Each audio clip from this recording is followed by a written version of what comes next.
and we'll make this as much interaction with all of you as possible. So it's my pleasure to introduce our next speaker. I'm not going to do a long biographical overview because you've got it in your materials. I'll just say 2 or 3 things. Number one, Anne-Marie Slaughter's had a very distinguished professional career, both as an academic at Harvard Law School and at Princeton, where she was the dean of the Woodrow Wilson School. She was in the public sector as the first woman to hold the director of policy planning for the State Department when Secretary of State Clinton was there. And then I, among others, had the pleasure of getting to know Anne-Marie Slaughter in her current role as the CEO and president of New America Think in Action Tank.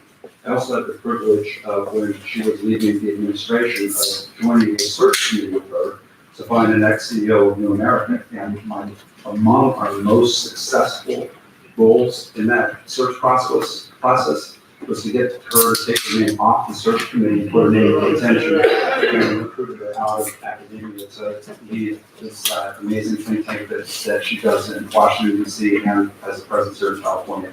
In addition to all of that, you may, if you did not know her professionally, you may have known her as the author of the single best read Atlantic cover piece on why women cannot have it all. That became a part of the impetus for her book prior to the one that she just wrote on unfinished business, women, men, work, and family. So it's my pleasure to introduce my friend, Anne-Marie Slaughter.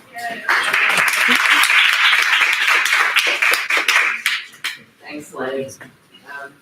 Lenny and I are a mutual admiration society, so I will leave it at that. And just one clarifying note.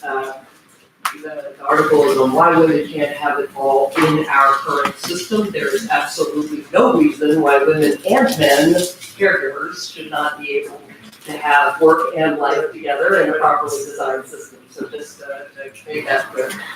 So I love this commission, and I'm really talking to you on the basis of work that I did with Roy Bahat as co-chairs of the SHIFT Commission, which was kind of an uncommission, as opposed to having a designated group of people who listened to lots of others. We had a kind of free-flowing set of 9 meetings with many different people talking about the future of work, but it was a very useful exercise across the country for a year, and it's informed a lot of my own work, so I was very pleased to have the chance to talk to you. And I'm going to really give you more of not a provocation, but a sort of jumping off point, so we can just have a conversation. And I'll talk long enough for you to at least eat some of your lunch. I should start by saying I loved your design principles, and here we are in the D school. I thought the ones you've adopted are great. The only one that I might have added, but I already heard people talking about it today, is human-centered design. Right, here we are at the birthplace of human-centered design, or one of the birthplaces, because there's more than one. But this idea that the workers should be at the center of this conversation, that we should be talking to them about what they think or expect and need, because New America's done quite a bit of work talking to workers, and it's often not what you might expect. I'll start with that. I will also say, as a former professor, for instance, I think lifelong learning sounds like a completely wonderful idea. If you are somebody who is bad at school, you might regard that as a jail sentence. So just to emphasize the importance of human-centered design is one of the principles. What I want to talk to you mostly about, though, is care. And actually, we've heard Stefan bring up care. I know Mary Kay talked about it at the first meeting, and others have raised it. I've spent a lot of time thinking about care and what I call the care economy. And I'm going to present the way I think about it as an example of how we could think about a number of different categories of jobs to render them better jobs for more people. So I'll use care both as an example of an area that is extremely important for the future of work, but also, as I said, a model for how to think. So, we know that care jobs are expanding. I will not rehearse that. The demography of my generation aging. I was born in 1958. That's the peak of the baby boom. More babies were born in 1958 than any other baby boom year. So as we age, And of course, as our children have kids, so the millennials are now the biggest generation, and they are all having kids, and so we can just see the need for care dramatically expanding. But that's traditional ways of thinking about care jobs. And most people, when they hear care, they think about physical care. And they do think it's low skilled. Now, as a parent and caregiver, I beg to differ. All right, so the first thing to just say is even when we're talking about physical care, that bathing, dressing, feeding, that's just the platform for engaging that child or older person's or anyone's mind. And particularly when we're talking about children, that work is the most important work we can do because we are developing their brains for determining what they're going to be able to learn for the rest of their lives. So even that work should be thought of as child development work or working, to strengthen the brains of older people or to rehabilitate those who need it. But we actually want to expand the category of care. And in the book Unfinished Business, I write about reading a little book called On Caring. It was written by a male philosopher in 1971. So he was not engaging work-life balance. He was thinking about the nature of care. And he defines care as all of that work that is really investing in others, unlocking the potential of others to grow and develop, rather than investing in yourself.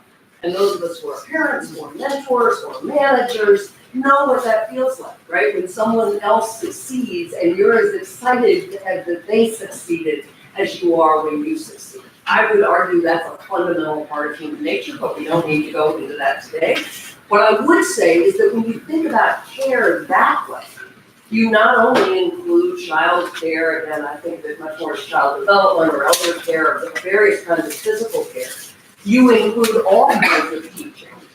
You include all kinds of coaching, which is one of the fastest growing job categories you can find. And every time you turn around, there's another category of coach.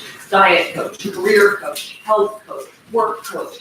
Effectively, what that is that a growing number of us are helping a growing number of others of us reach their full potential. So I might be able to coach somebody on career advice. I do a lot of that. That person can also coach me on how to strengthen, tap dance or work out or do any number of things. So coaching is a very fast growing category and it is part of care. But so too mentoring, which used to be something totally informal, increasingly is being paid.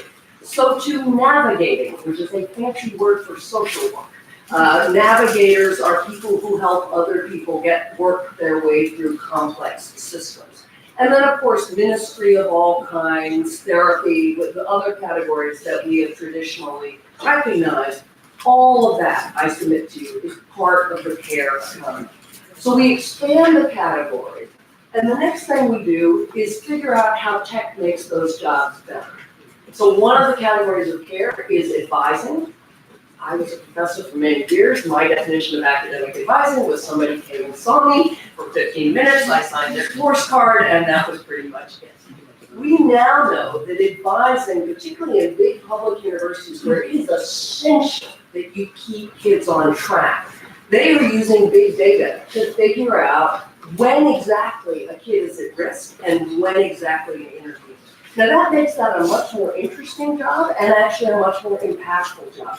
And that's the way we want to think about a whole range of care jobs. Also in the areas of physical care, and somebody mentioned that in the last session, actually technology can take away a lot of the less pleasant dimensions of care jobs and give you more room for the intense engagement that care involves.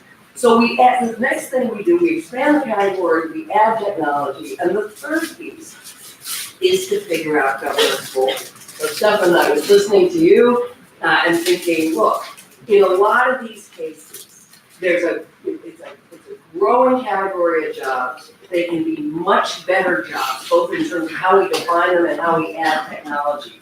But we are still going to need some kind of catalyst or long-term support to make those jobs, to pay enough in those jobs to allow all the people who need them to hire them. So if you look at it right now, yes, most parents cannot, and childcare costs more than the cost for 2 kids, is more than the cost of rent in all 50 states. And that's just driving women, mostly the caregivers, out of the labor market. So the third piece of this is you do have to look at where do you need government to add that support, that subsidy, that infrastructure to tip us into a new equilibrium. So I'm gonna leave you with that. We can talk about that same process with respect to craft jobs, which I include customized manufacturing, as well as kind of maker craft or circular economy jobs, which are another area where we see more and more jobs. But what I'm gonna leave you with is this idea that we take something we thought we knew what it was, we re-examine it and expand the category, we figure out how tech makes those jobs better, and then we figure out where you need an intervention to get us to a visible equilibrium, but one that will not get too under. And with that, I'm gonna stop. I notice enough people's heads are up that you're not eating, and we'll have a conversation. Great, so, put your cards up and then go, and James, why don't you start? Thank you, Emery. It's always wonderful to have you kind of push our thinking this way, and it's good to see you. I think, certainly agree with all the observations you made. I guess the question that I have gets to the realm of the interventions. And I would argue maybe some of those are market mechanism interventions, maybe, because one of the observations one can make is that, yes, care work is going to expand, and there's more variety, as you just said. You can extend that to all these other categories that are hard to automate. But the challenge to a lot of those occupations and those activities, either they're not in the market economy, because women and others are doing that paid work, or even if they are, the market economy doesn't pay for them very well, except when those jobs and occupations are being done for wealthy people. So you look at the average pay for babysitters, or, as you said, child development. So how do we think about the squaring the circle here between the demand and the need for them to practice society? We all think those are very important, and yet in a labor market sense, it doesn't quite work that way. So what's the nature of the intervention that we need? Okay.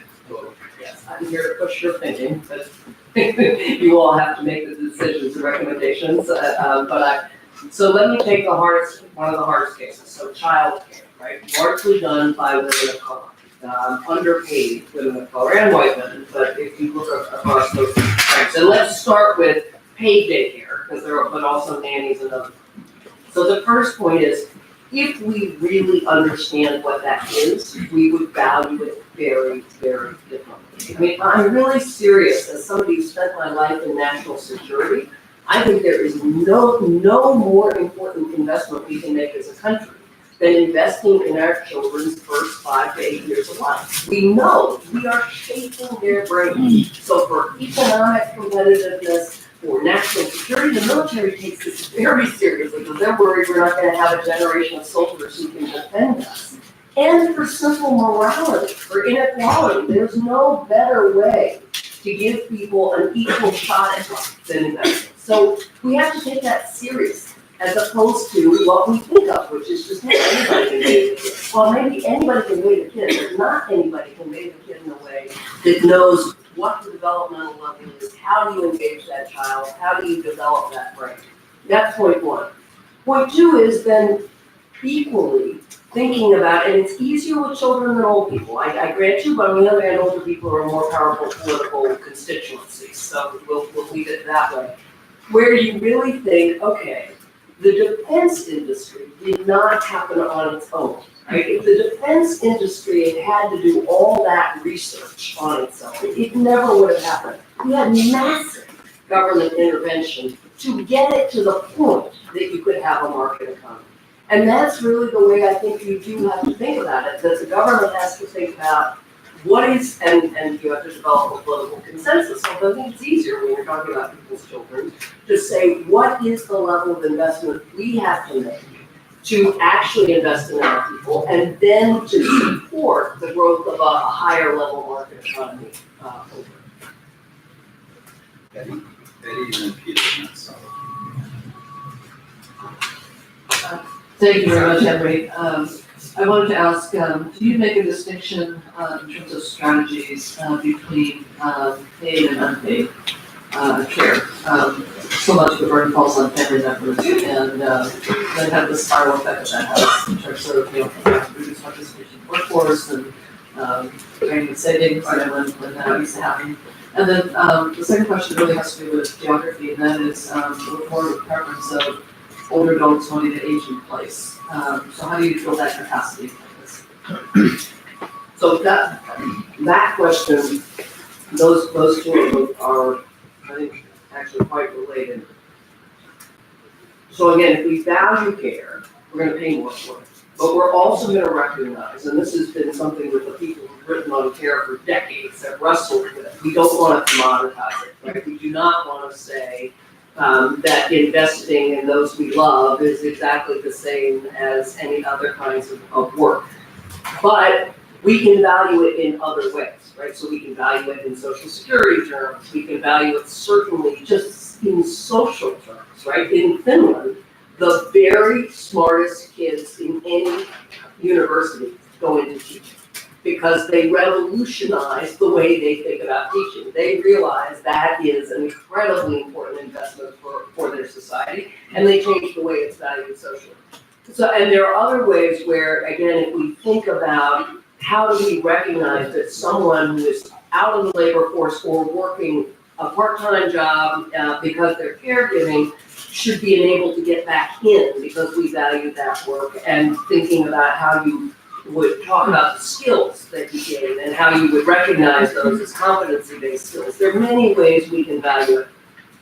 But another way, and this is actually probably, I think people don't think about it, when I was listening to the discussion of housing in your last meeting, I was thinking one key way of increasing the availability of people to work is enabling families to come together.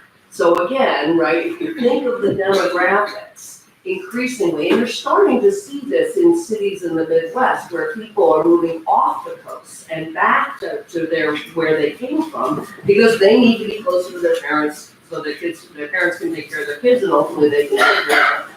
But imagine if part of what you're doing to free up a labor force is creating zoning and housing that enables your parents or one parent or your auntie, I mean, people define families in many different ways, to actually live with you, right? This is the oldest way that people have managed to take care of one another. You see more of it in lower income families than you do in higher income families because that is the basis on which they have a support system. So that's a way of valuing care by a grandmother or a grandfather that says we're gonna actually make room for that in the way we think about providing social services. There could be corporate benefits for moving parents as well. Just two quick observations and then a question. You framed the problem in an extremely interesting way, Henry.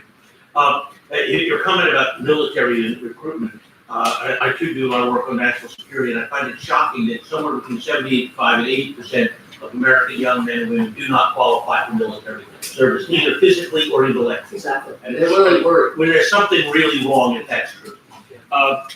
Secondly, you probably know Michael Crow from ASU. He's on our board. Michael just gave a great talk in Hawaii that I attended, in which he rightly observed that they changed their whole philosophy at Arizona State, and they admit anybody who's qualified and has made it a great engine of job growth in the state of Arizona.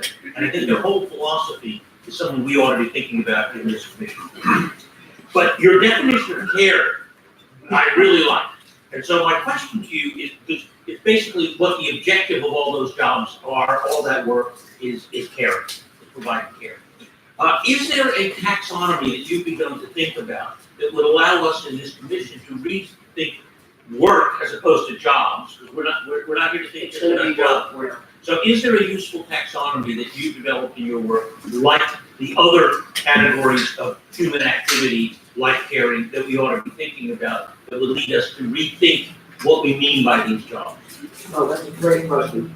And I'll just say, for those of you who may not know, the ASU flip was that he said, as a large public university, they should define their quality not by how many people they exclude, but by how many people they include.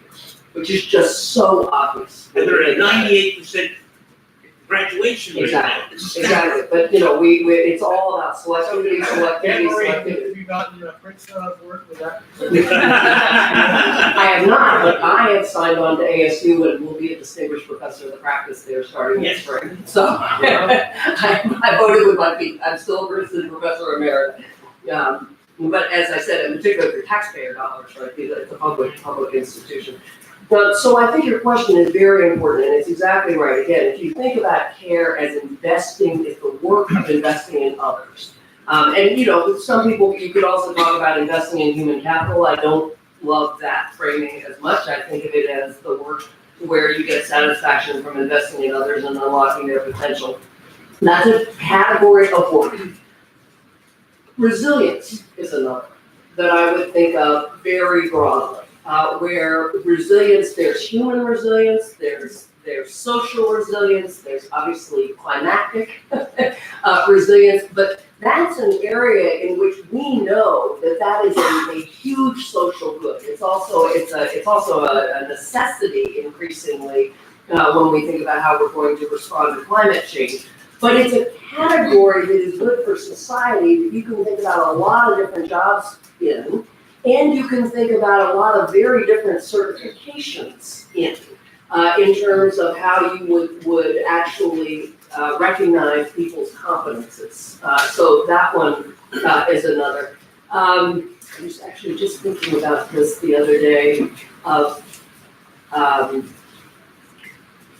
I have to think further, my mind's gone blank, but I think it's exactly, I was participating at the UN on SDG 8, which is a sustainable economy and a decent job for all. And one of the most important things our group came up with is it's not the future of jobs, it's the future of work and thinking of those different categories. Yeah, we, as you might imagine, at Salesforce, we have a lot of kind of industry-focused activities, but we don't think about it this way. And I would love to see if we could begin to rethink how we think about how we serve our customers along these lines. So I'd love to pick some follow-up. Okay, Saru, and then we're gonna go to Doug, Roy, Mary Kay. Thank you. I think we keep coming back, last time I only had 2 meetings, but both meetings, we keep coming back to this idea of low skill, and what we really mean is low wage, high skill, and the pejorative kind of judgment made on these jobs, which you said, you're talking about the fact that people don't understand the value of the jobs or the skill required. Stefan earlier said it's that employers are too dumb to understand the true competence of these people. I think it might be some of that, but to me, this is very intentional. There's a very intentional and historic way in which we look at women's work as low skill, and it's purposefully called that way and described that way, at least in the restaurant industry, purposefully to maintain the wages as low as they are. And there's very clear history. So in the restaurant industry, tipping originated in feudal Europe. It came to the States around emancipation. Until emancipation, it was mostly men who were waiters. Men got a full wage. In the 1850s, they actually went on strike for a higher wage all up and down the eastern seaboard. Their employers replaced them all with women in restaurants just as emancipation happened, and the wage went from a full wage to zero. And suddenly everybody was told, mostly black women, were told, now go work for tips. Go work for this new thing called tips. The wage is zero. And as you all know, we went from $0 to $2.13 at the federal level. So just as waitressing, just as serving people became a woman's job, the wage went from a full wage and a fight for a higher wage to zero. And you can see this in industry after industry Much where is the same thing in teaching. yes, exactly. It's women's work. It's low skill. It is intentional, and it's intentional to keep the wage low. So the question for the commission and for policy is not just let's raise the wage. It's actually how do we really as a state recognize these as the professions that they are, and how do we look at how jobs have turned from jobs to professions? like teaching or nursing or medical or anything else? How have these jobs turned from jobs to profession? A big part of that, of course, is unions. Unions have been a big part of professionalizing industries and making jobs from that job. But there are other things as well we can look at, like credentialing. You know, we've been working on creating credentials to be a server so that it's actually seen as a profession. And there are other things as well that this commission could look at that have happened in other countries and here that have turned jobs into professions. Some of it is just the way the state recognizes, honors, and values professions, you know, even in its public, you know, materials, events. I mean, I just think there's a number of ways in which we could, as we're working to organize these workers, as we're working to increase credentials, also change the narrative as to what these professions actually are and how the professional skill that they require.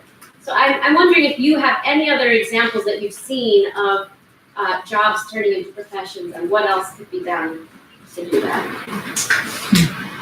I don't have examples, except that just think for a second the difference between a daycare worker and a child development specialist. Just think what comes, and yes, you were talking about the same thing. And I will say I have a chapter in Unfinished Business asking, is managing kids really easier than managing money? And the answer is very clearly no, right? You manage money using algorithms, et cetera. You said try managing kids for a day and doing it in a way that is actually additive rather than not. So, but I do think we are, I use the example of Finland advisedly, we are certainly capable of deciding to value professions more importantly. And you're right. I mean, no question that both gender and race and other things affect how we. I think some of it is when we talk as a state about professions and we line them up against each other, that we compare the medical profession to the restaurant profession, to the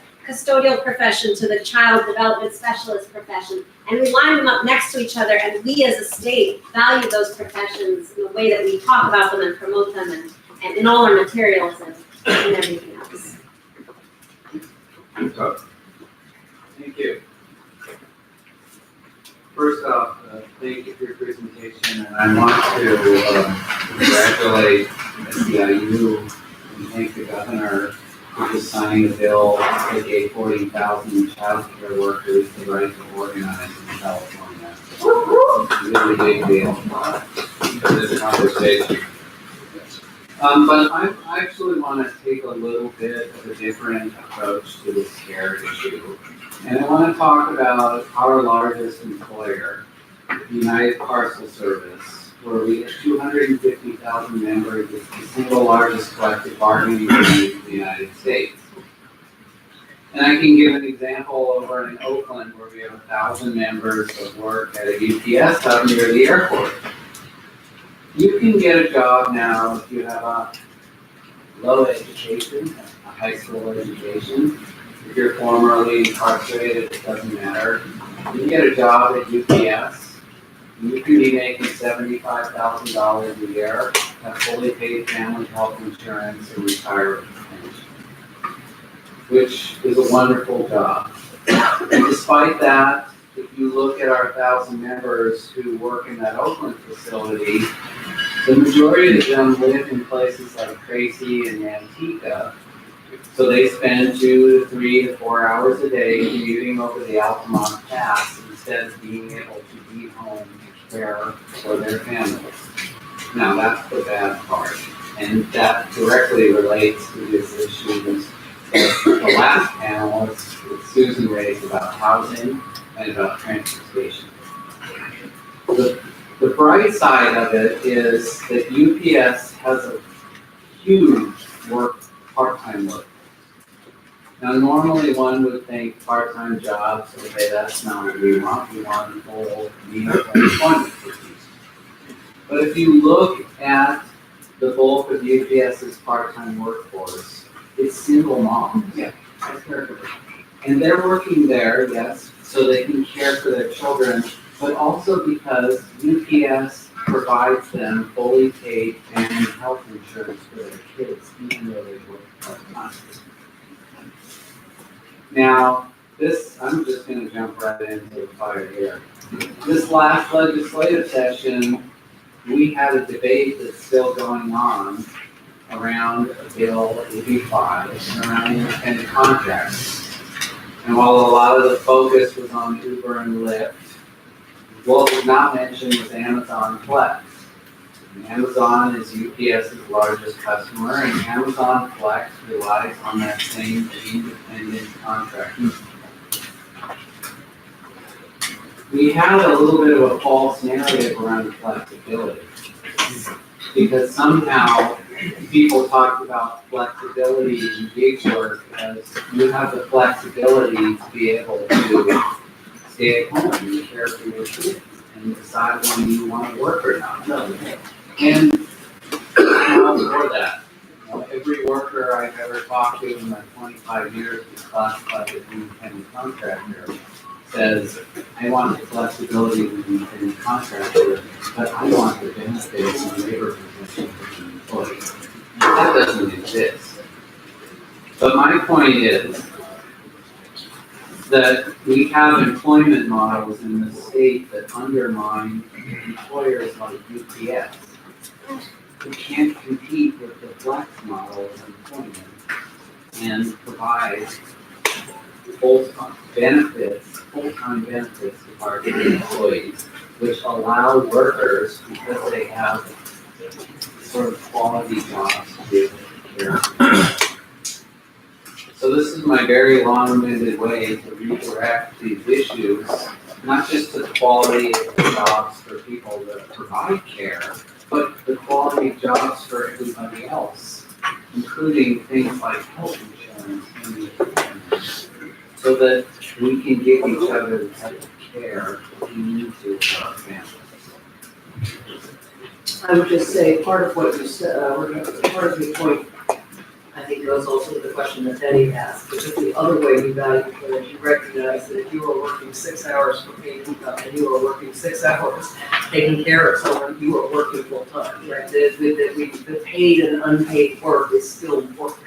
And if we want to recognize the value of investing in others, then we have to do that in ways, sometimes pays it better, but sometimes recognize this is actually critical, it's critical work for society.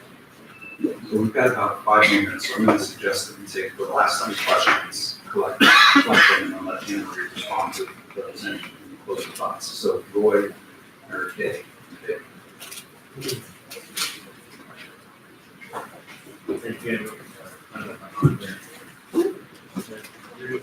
Anyway, thank you.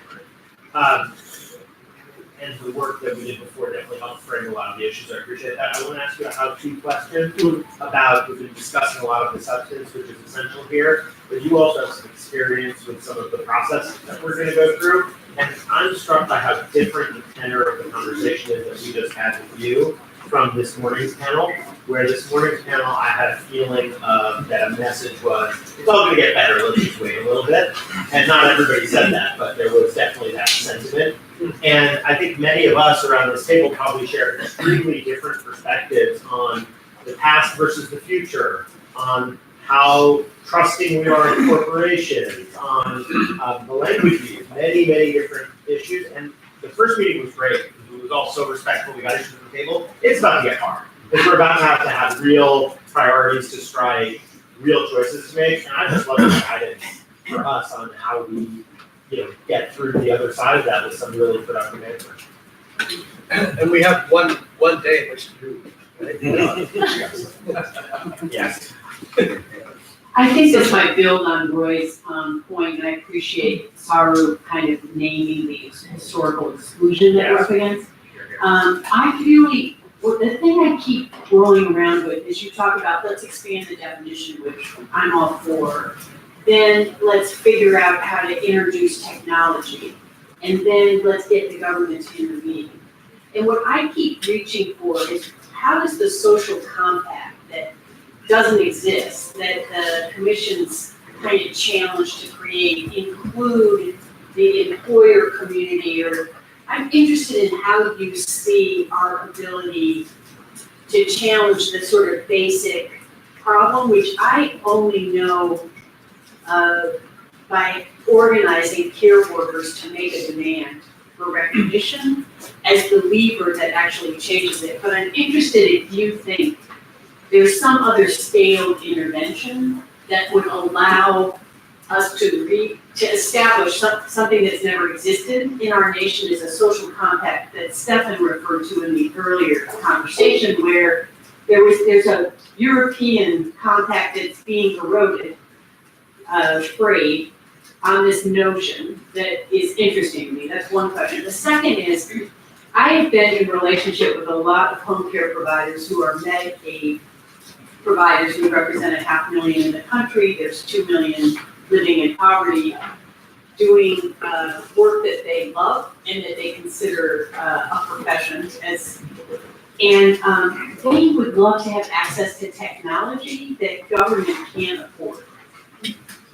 But would be a sea change in their ability to take what they perceive when they're bathing the elder and can notice physical change that they'd love to be able to report to the primary care physician to avoid high cost ER admission. And we had a little pilot in LA where the Office of Innovation under President Obama actually provided laptops and trained up home care providers to be the sort of first line.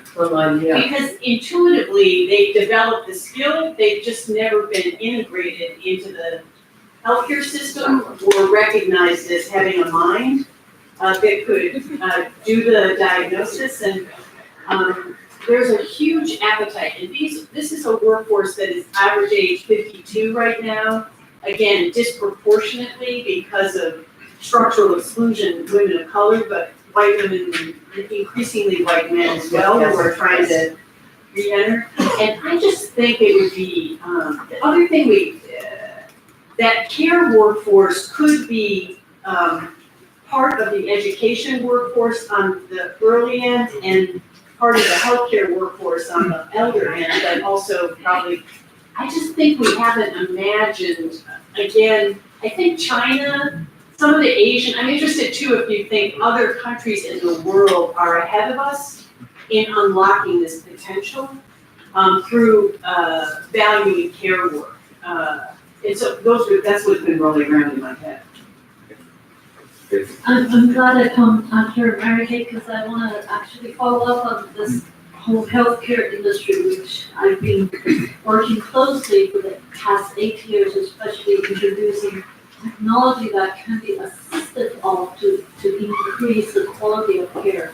One of the greatest irony of American economy right now is the skyrocketing healthcare costs, yet the crisis of the shortage and fatigue of healthcare workers and the diminishing care that patients feel.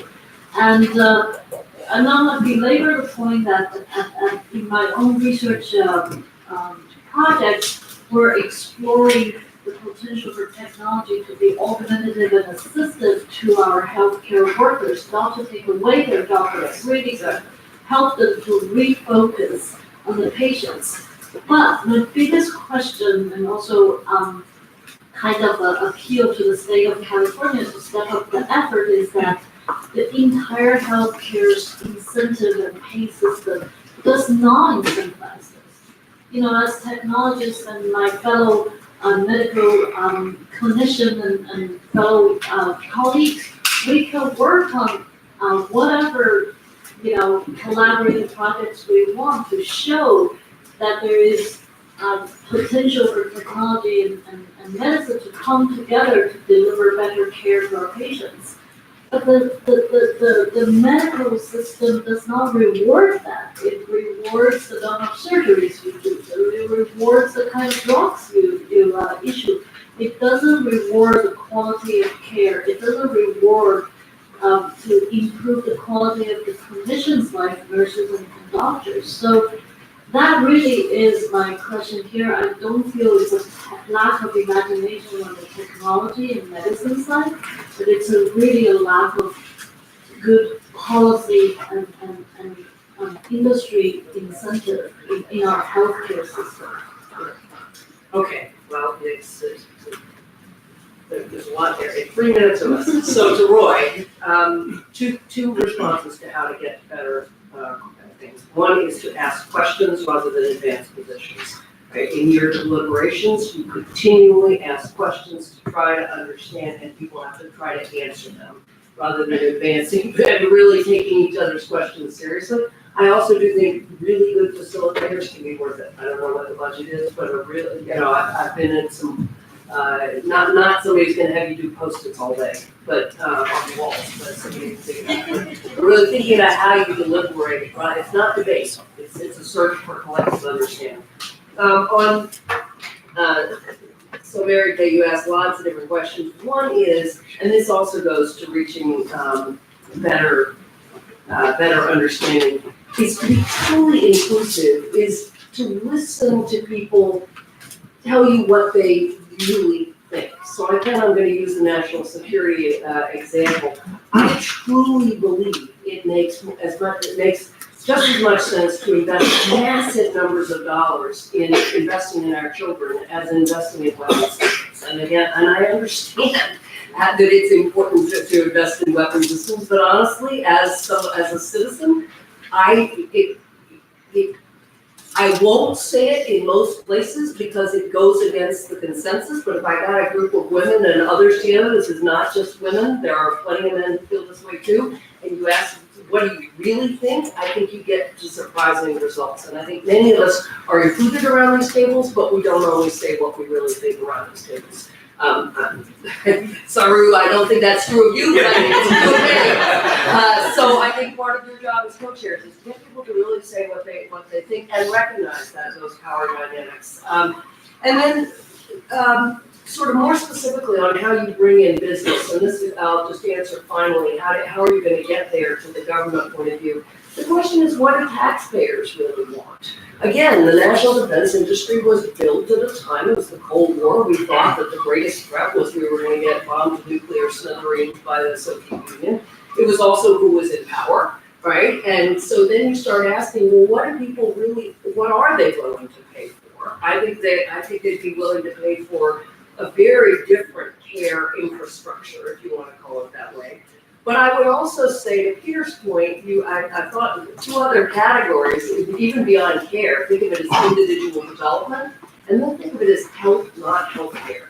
Right? The biggest change we're going to make, is if I look over the health landscape, is companies that are investing in health, not investing in taking care of you when you are no longer healthy. But then finally, you're in California, so you have the ability to bring innovative industry to the table in a whole set of pilots that says, okay, wait a minute, if we did give it, like I'm going to use Medicare Advantage dollars to where I have a little more flexibility to give home care workers those tablets to see if we can actually reduce care that way. So that there are new business models.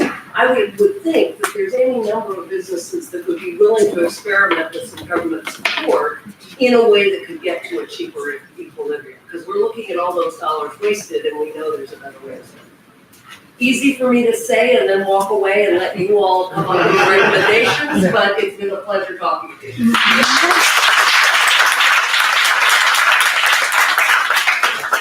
Again, Amber, thank you for sharing your provocations with us, and we're not going to let you off the hook because you are in charge. Coming back. Thank you again, Amber. We will now continue the conversation with our next candidate, John Davis.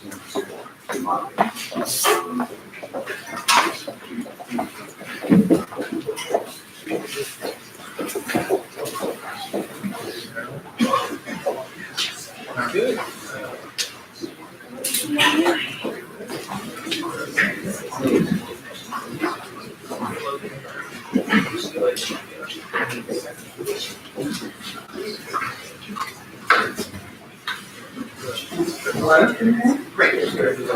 So we are going to switch gears a little bit and going to do a deep dive from our big theoretical conversation about what this means and really look much more specifically at industry cases and ways in which technology is changing specific types of jobs. And I've had the pleasure over the past few weeks of speaking by phone to each of these individuals. Because in the interest of time, first of all, my colleagues have told me that I need to shed 10 minutes off of this. So in the interest of time, I'm not gonna go through everyone's bios, but I am gonna start with the president of Autodesk. Let her tell us 50 seconds about what you do there, and then ask you to start by giving us what are the 3 big ideas, and then have you talk for 7 or 8 minutes about those ideas, and we will just go down the line. So I'm Lisa Campbell, and I'm Chief Marketing Officer at Autodesk, and, oh, sorry. I'm Lisa Campbell, I am the Chief Marketing Officer at Autodesk, and the Vice President of Strategy. And really quick on Autodesk, we serve the architecture, engineering, construction field, manufacturing, and media entertainment. And today I was invited to talk to you because of the 40 years of experience that we have in manufacturing. We have tens of thousands of manufacturing customers around the world, and we also have a dedicated organization that looks at technology 10 plus years out to understand how will that impact manufacturing processes in the future and techniques. So that's just a little bit about us. So we're probably going to go through any of the presentation material, just want to talk about the ideas. Let's each go down the line, have you give your top 3 ideas, and then we'll. Okay, so I guess our 3 big points or takeaways that I've given you today, and I don't have the benefit of all the discussions that you've participated in. But number 1, advanced manufacturing fueled by automation is already here. It's not coming, it's here, and it's accelerating, and it's creating risks and opportunities. We believe that there's 2 critical things that you can consider with respect to the risks and opportunities. Number 1, and we just heard about lifelong learning and how to look at that, but the way I look at this is the way that we've educated in the past is not going to help us in the future. And what we need to be able to do is make things, first of all, let people know and be aware of what these new tasks are and skills in advanced manufacturing that they could look into. We need to make sure it's accessible and it's affordable, and that can be done through badging, credentialing. We have a whole bunch of ideas. In fact, one of the things we're going to share with the commission is we have commissioned 2 reports, one with the Deloitte Monitor Institute and one with the Aspen Institute, where we looked at specifically future of work and what kind of skills would be needed. And then the last idea is we actually do think government can have a very impactful role in this area. You mentioned it in this previous panel, but there do need to be incentives in place for investment in people. And one of the things that we have seen is 50% of manufacturing companies are small and medium-sized enterprises. It's easier for a company like ours that is bigger to invest and train. It's very hard if you are a very small business. I've talked to some of our customers that say they're a founder and they trade off, am I going to do something with my kids, invest maybe in a holiday or a vacation, or am I going to invest in my business? Those are the kind of trade-offs that they're making. So we do need to figure out incentives for training there, and we have a bunch of ideas that we can put in that category as well. Great, we'll go back to your slides in a minute, but I want to make sure everyone gets. Steve Caselli, I'm a sociologist from the University of Pennsylvania, been studying the trucking industry, and my major points that I would like to get across are that the trucking industry is actually an excellent example for thinking about how technology can affect workers. Over the last 40 years, despite its reputation for being quite conservative about new technologies, the industry has been radically transformed by new technologies, including satellite and computers, GPS, tracking, algorithmic management, all the things that seem so new today. They've been in the trucking industry for several decades. And the short answer is that it hasn't been good for many workers. And when we look at the workers it has benefited versus those that have not benefited from it, context really matters. Policy determines the impact that technology has on workers, and labor voice has a big impact on how technology affects workers. And so I think my final big point, 2 of them actually, one is that we're seeing more revolutionary change happening, similar to what happened in the deregulation of the industry. It's because of e-commerce. And I think the big final point is really that in the research of thinking about the impact on workers, we shouldn't be so focused on predicting that impact as shaping. Hi, I'm Melissa Valentine. I'm a professor at Stanford in management science. My research looks at white collar work, so I do field research. I'll go into companies that are doing some sort of automation or some sort of outsourcing, and I'll watch how the technology is changing the structure of white collar work. So the big takeaways that I want to talk about are basically to understand the changes to white collar work, we need to understand the disappearing of public corporations and the disintermediation of large organizations. We need to see how organizations and white collar work evolve together. So as technologies whereby white collar workers do coordination and do decision making change, and it means that fewer white collar workers are needed in organizations and the way that they do decision making changes. The impact for workers is, as you probably talk about a lot, the social safety net grew up around organizations. So as organizations disappear or become disintermediated, we need to revisit the social safety. Okay, so those are our big three ideas. What I'd love to do is jot down any big questions that come up around those big three ideas from any of you before we go into the panel, so that we can make sure that our panelists are actually going to be responsive to some of the questions that you already have. Does anyone have anything that they want to put on the table? Let's start with you. Two questions. Mike, please. Sorry. Thank you. One for Lisa and one for Steve. In thinking about the future of manufacturing and so on, there's a lot of discussion of new manufacturing technologies, things like 3D printing, et cetera, which I'm not very optimistic about. But as you start thinking about it, are there significant technologies we ought to be thinking about that will have a big impact? Question number one. And Steve, I loved your study. So the thing that I particularly liked was the differentiation of the range of possible categories of impact, the different kinds of truck driving, and the different impacts at those different levels.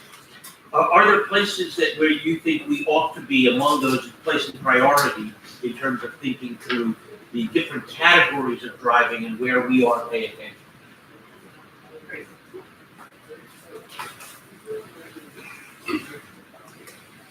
Thank you very much for the quick synopsis. I just wanted, as I mentioned in the very first meeting that we had last month, is that the narrative is as important as some of these other particular things that we're talking about. And to the extent that we can manage the modern narrative for a sector that is kind of sometimes saddled with a perhaps prehistoric notion of what we're all about, I think if we start there and then shape, to use that analogy rather than let it happen, is vital. And I was looking forward to this panel once we got the information, because the narrative of manufacturing does not match up to the reality of manufacturing.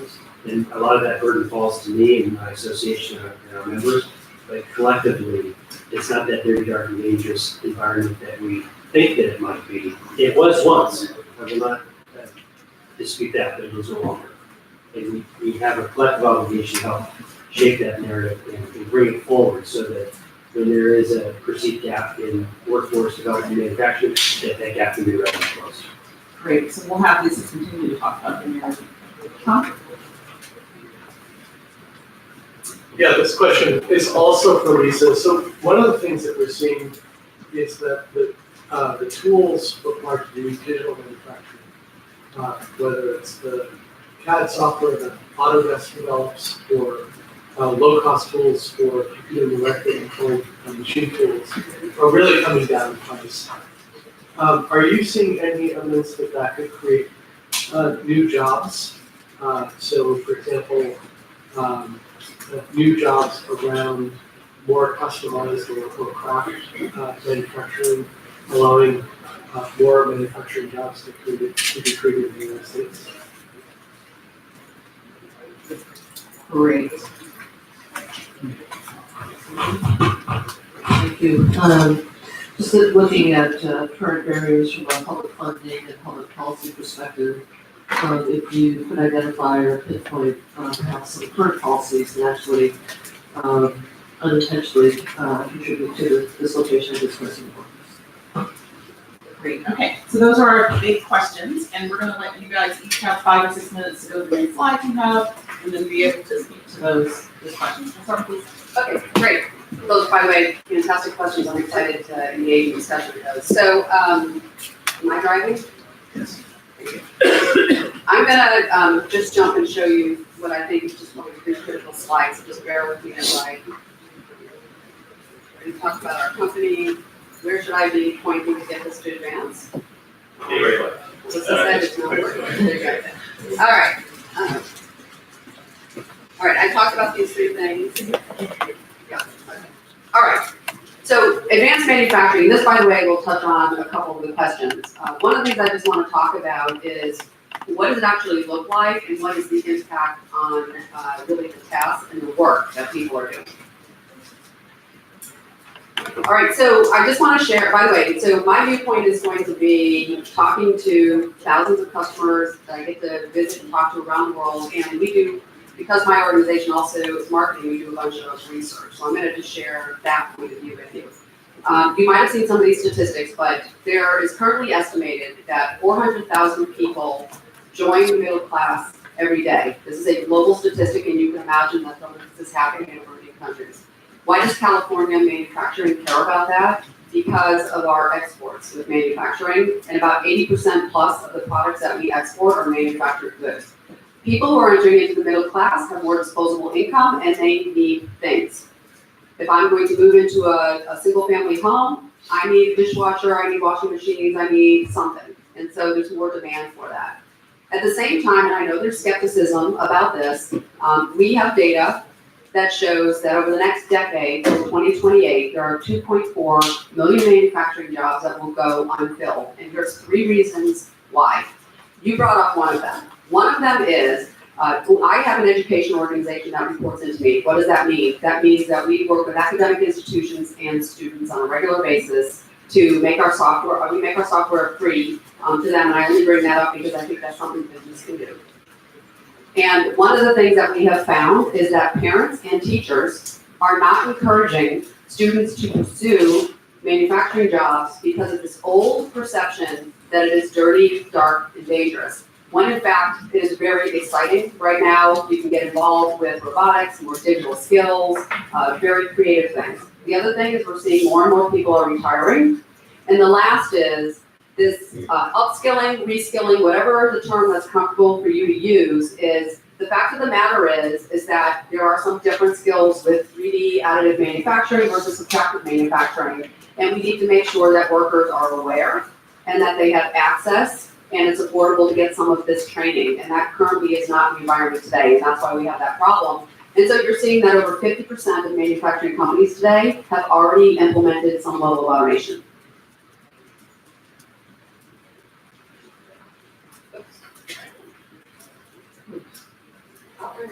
All right, this one. All right, so I think this is really important. I want to share with you, people say advanced manufacturing, what do I mean? I brought a little show and tell for you. There's 4 critical trends that are impacting all the customers that we talk to around the world. Number 1, I'm going to start in the left-hand corner. Basically, we are seeing that manufacturing processes are coming to construction sites. What I'm showing you up there is a company called Factory OS. They are based here in California in Vallejo. Why do we care about that? Because they have actually created a factory where they are now doing prefabricated, affordable houses. 2 critical things that they're doing, they are working with unions, the carpenter union, where they are figuring out, because 60% of their workforce, this is their first construction job. And they are figuring out how to give these individuals access to skills that they need to do this new kind of building. We are also seeing more gender diversity. We are for the first time seeing more women enter into construction fields. And believe me, I go out and visit customers around the world, and I'm usually the only woman in a lot of these meetings. So it's exciting for me to see this level of gender diversity. When you look to the other area, you see that big propeller. That is the port of Rotterdam, and it could apply to California ports. They want to be the smartest port in the world. And what does that mean? They have figured out how to build a factory facility right next to their port, where they do, and there's a question about the feasibility of 3D printing, they're using additive manufacturing to repair propeller blades like that, and I'm talking huge, where they are using subtractive methods as well as 3D additive manufacturing to repair a propeller. Why do we care? That creates local manufacturing jobs at the port, and they get ships out of port within weeks instead of months that a ship would usually be there. If you look at the bottom, manufacturing as a service, huge opportunity for California. These are microfactories. That's an example of plethora in San Francisco. What they do is they take in customer requirements. Somebody asked a question about personalized People are putting in demand products, and within 2 or 3 days, using their milling equipment, they turn a production product around in 3 weeks. And this is creating a whole new scale and level of jobs that are available, and I think it would be amazing for California to be able to build an industry like that. And last but not least, I think you talked about machine learning and AI this morning, and why do you care? How does that impact on work? We have something called generative design, which is basically the computer is almost like another designer in the room with you. You enter in parameters, size, strength, etc., and you can come up with hundreds of different design ideas. I'm showing you here, right now, this is actually a seatbelt bracket that we did with General Motors, working with their organization where they entered in and the computer actually generated some design here. This is 40% stronger and 40% lighter and 20% stronger than a regular seatbelt bracket. Why do we care for workers? Because I'm now, what we call in our company is we call it democratize the ability for more people to do design. And I think that was another question that we had there. More people are able to do design work, and you don't have to have as much specialized skill to be able to design something like this. And oh, by the way, you can't make this without 3D additive printing. It's impossible to do that. Okay, so those are the 4 big trends and how it impacts labor. This is my last slide. This is way oversimplified, but we have jobs at basic entry level, associate level, more expert level. And you can imagine some of the requirements for skilling, you can get it through technical school, through community colleges, all the way up to 4-degree programs. What those 4 trends that I just walked you through have done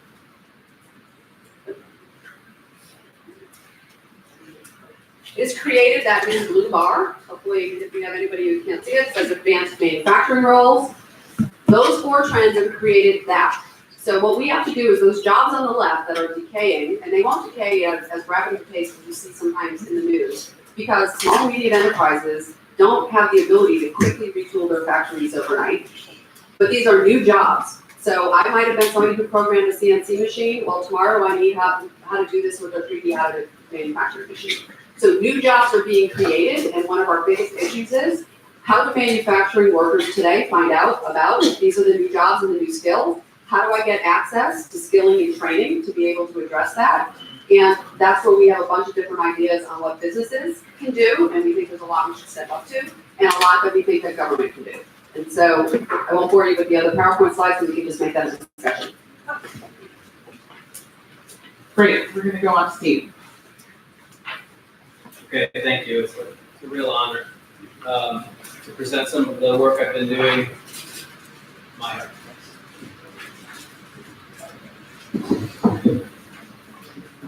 All right, so there's wide variation in the trucking jobs out there.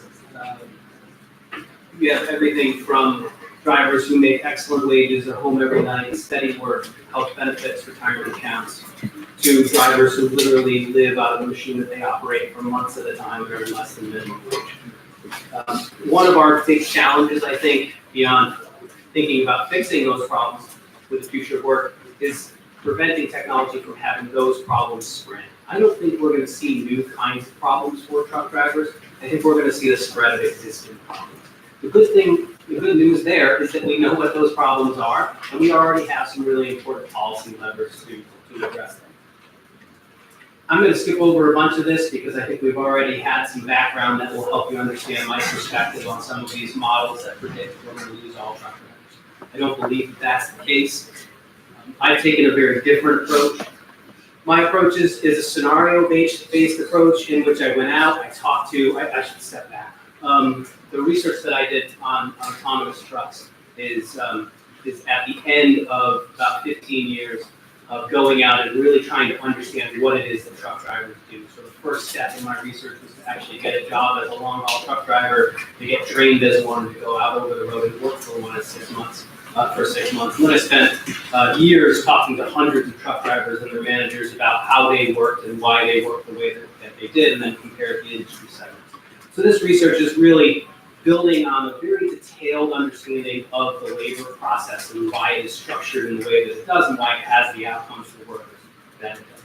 So what I put on top of that was interviews with engineers and technology developers to try to understand what are they trying to do, what are the capabilities of these machines that they want to build. Once I had a sense of those, I developed a series of scenarios for how they might be used in the real world. And for those of you following at home or on laptops, you can download the full report at driverlessreport.org to see what those scenarios look like. Once I had those 6 scenarios, I overlaid them on top of the existing industry segments. Not to predict, what's necessarily going to happen in the future, but to identify the segments of the industry that might potentially adopt these technologies, and then to look very closely at the kinds of workers who might be affected by them. And again, my larger goal in this was not to predict the future, but to identify the policy levers that we have to bring about the kind of freight movement system that we actually want to see.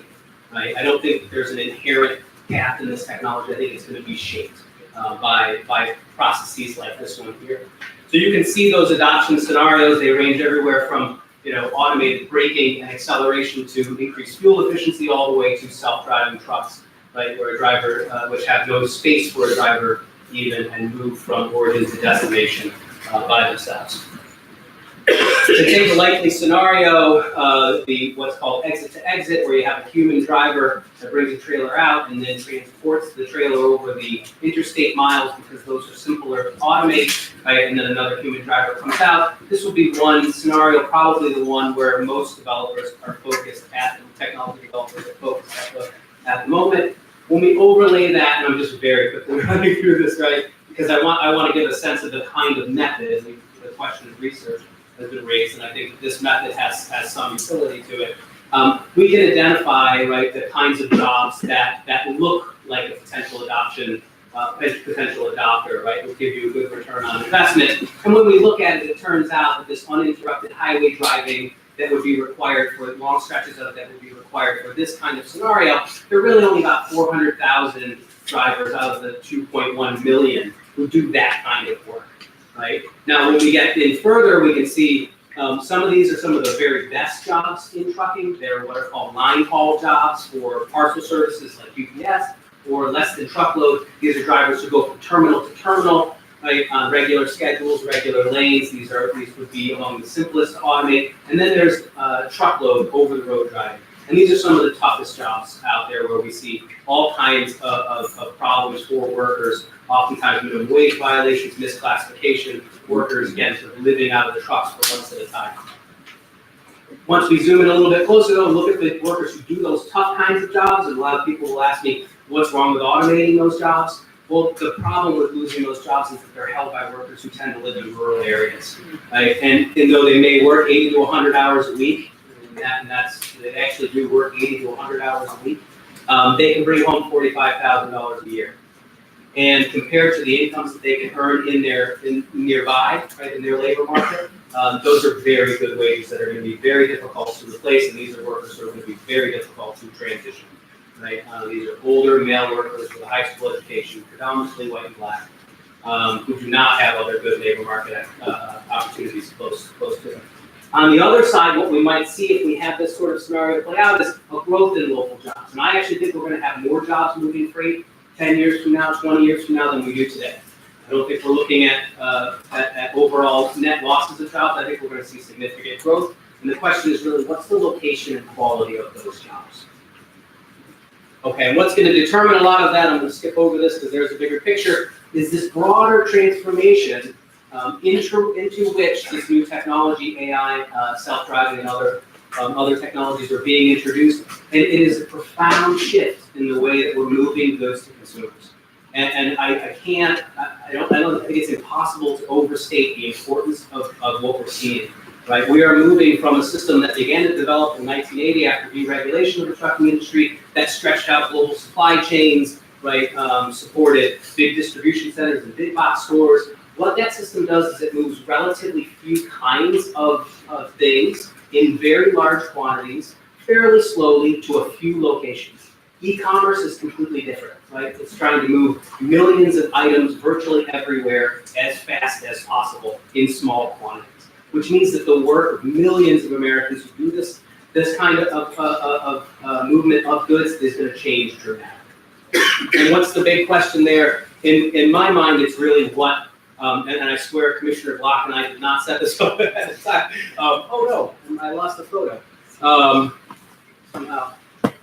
Well, on the right-hand side there, you should see Audra Pancras, who loaded up her Kia with 22 Amazon packages and brought her son along, her son Shane, along for the ride, right? And so I think the big question in freight movement is, what is this last mile going to look like? And this is fundamentally a policy question. And there are a whole bunch of levers, right? I don't know if your neighborhood is also afflicted by the white van syndrome the way mine is, right? But I have white vans, without a logo on them, creeping down my street, like one person driving while another person runs out to the door to deliver the package, parking every 2 to 3 houses, blocking up traffic, right? And so there are all sorts of policy questions around congestion, emissions, energy efficiency, right, that are intersecting with profound questions about workplace figuring and the quality of work.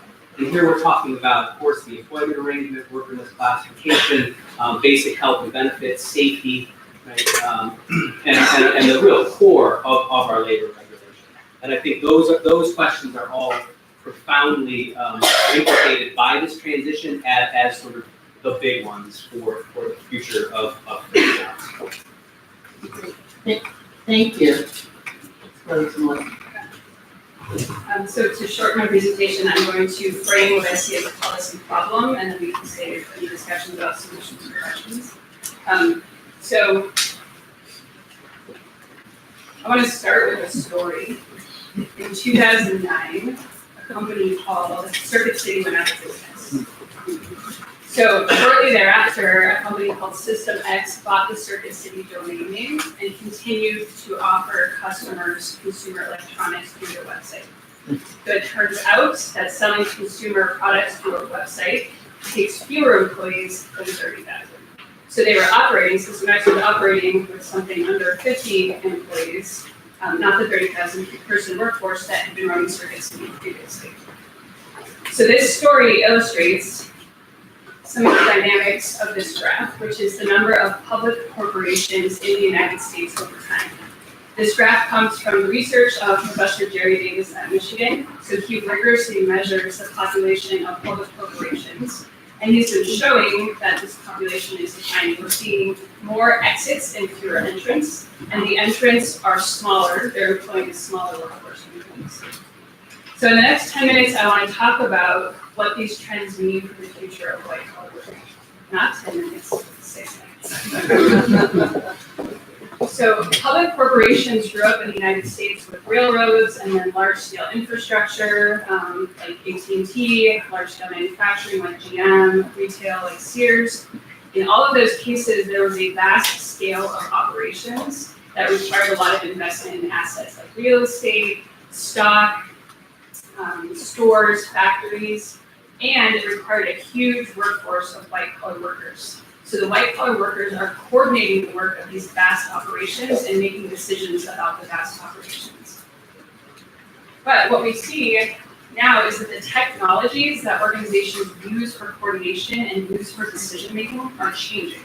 And they're changing in a way that means organizations need fewer white-collar workers, and that white-collar workers are structured in very different ways. So my research is looking specifically at the technologies that are being developed in companies that are sort of like advanced in data analytics or advanced in crowdsourcing models. So I go and I look at what these technologies are and how they're changing the nature of work. So I recently received a career award for the point that a lot of our work so far has been looking at individual jobs. That's important, how like radiologists' jobs are changing as they're augmented with technologies. What I'm seeing in all of these companies that I've been studying is that organizations themselves, organizational structures are what's changing, and organizations are sort of the backbone of our society. So this is very important for how we're doing it. So I want to give you 3 examples. This is to frame the policy problem. I want to give you 3 examples of technologies that are changing the way coordination is done and the way that decision making is done in a way that is impacting white collar. So the first I wanted to pick, this is sort of a whimsical example. This is a cult consumer product. Does anyone have an Instant Pot? There should be 40,000 hands up. So Instant Pot is this funny example of what Jerry Davis calls a web page enterprise. So a web page enterprise, basically the idea here is that someone who had an idea for a product and 5 people were able to weave together all of these different internet ecosystems in an automated way to produce this 300 million new product category on Amazon. So the advanced technology here is something called an application programming interface. Who's heard of an application programming? It's not advanced, it's the joke that I'm making. So as a social scientist, when I say that in a research seminar, I sound like I kind of know technology. That's not advanced technology. But basically what it's doing is it's connecting different components of a company. It's saying the front end that is interacting with the customer now automatically coordinates with the back end that understands the stuff. So you used to have a white collar worker that was doing that administrative coordination, and now you have an API, like the line of code that is doing that coordination now. So here's a very well-known article in the New Yorker that I would encourage you to look at, understand more about this perspective. So Nathan Heller was talking to someone in the San Francisco, ecosystem where this is happening, and this person is describing, in 2005, the whole thing exploded. Do you need hardware? No. You just put it on Amazon. Software, it's all open source. Distribution, it's the App Store, it's Facebook. Customer service, it's Twitter. Sales and marketing, it's Google Ads, it's AdSense. Those are all white collar jobs, right? This is now an ecosystem that is automatically coordinated with these sort of very simple systems that are now created. So that's example 1. Here's example 2. I think Michael Bernstein came last time and presented some of the research on Flash organizations. This is basically now the API is accessing the labor force. So for our study, we were accessing the millions of white-collar workers on Upwork. So we gave a lot of this. So the point here is there were people who were white-collar workers who were available. They spun up and worked on a project with us and then spun off. There are other examples of this sort of platform and network production system, like Artella does this with digital artists. Catalan is an example of a network of MBAs. So if you want to do like a business plan on demand, it's like platform and network way of doing MBAs. So here's coordination with the API to labor. Last example, I tried to visualize this as simply as possible. So imagine that each dot here is a decision that gets made in an organization. So what I've illustrated here is a set of decisions that's going to be made in an organization. There's lots of examples of sets of decisions, like what inventory to stock, what customers to use and how, what content to produce, what stocks to keep in your portfolio. So humans have a way of making these decisions. So in the past, when we've had, say, 200,000 decisions to make, what we've done is an org chart. We've just divided it up, right? So we just take all of the decisions, divide them up, and each of us has our own little set of decisions that we're accountable for. So this is the human decision structure. This is our social technology for making a set of decisions in the past. What's happening now, so if you're a data scientist and you think about making a decision, like a set of decisions like this, that will make you psychologically in pain. Like you would hate to see a set of decisions be made within little buckets like this. Instead, you would want to see, back here now, an algorithm explore the entire space of possible solutions across the entire space of the 200,000 decisions. And this is what I saw in the company that I was recently studying. They were, the data scientists, very talented data scientists, were looking for a way to make the entire set of decisions in an automated way. So that fundamentally changes the organizational chart. So this is automating not the work of one person making a decision, but the organizational chart was making a set of decisions, and now the organizational chart itself is problematic for how they're making decisions. So last sentence here, what does this mean for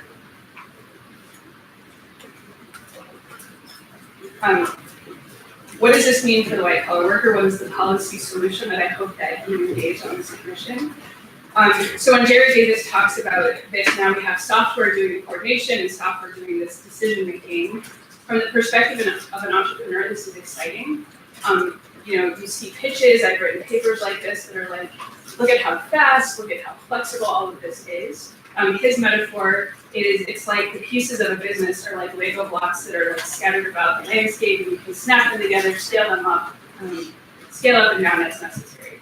So from the point of view from an entrepreneur, that's exciting. From the point of view of labor, if you are a Lego block, if you are a Lego block, what if you never get paid? What if your color is gone out of fashion? What if you need new skills? What if you want to be a different kind of labor law? There's just so many problems when workers are not part of a stable work collective and they're just sort of spun off. So this is sort of the policy problem that a lot of people have been discussing when organizations become more flexible and become more temporary and more distinction. So in conclusion, and I will just say this because you know this, organizations provide a lot of social benefits for people. This evolved since the Industrial Revolution. This is how our social safety network is now. As firms change in ways that I was just describing, we'll have to revisit all of these social benefits and find a new way to sort of invent these for workers. Great, thank you. Let's open it up to questions. I actually, well, first of all, thank you both. I think you're very informative. I have a specific question for Steve on the last mile, delivery that you talked a little bit about. Here in Silicon Valley, there's huge investments happening in the past few years of technology startups to automate the last miles of delivery. And I wanted to hear a little bit of a nuanced answer on how do you see that impacting the labor market of truck drivers?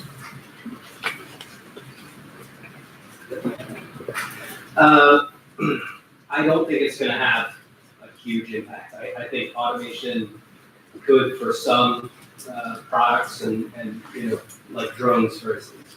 I could see maybe legal documents that need to be couried across the city quickly, or medicines or something like that. But again, when we think about this big, broad shift from big box stores to e-commerce, we're talking about moving a lot of stuff. And as Ken was saying this morning, the challenge, we can imagine AI making these decisions very easily about sort of where things go and what's the best route to get them there. But when we actually talk about putting that into a machine that can do that, to mechanize that with all of that human dexterity that's involved in delivery. And this is where I think looking at the work that a delivery driver actually does, if you think about the decision making that they have, the background knowledge that they have about human interaction and behavior, where can I put a package safely, where can't I? What neighbor might be home today? What's that, we have a curb, we have the kid with the football, whatever it might be.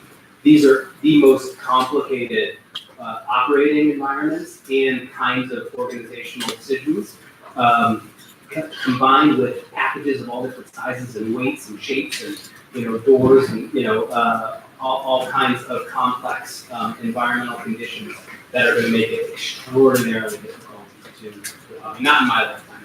I mean, again, you may have pizza come to your house or something along those lines, but not the kind of bulk delivery that we're really looking at and shipping.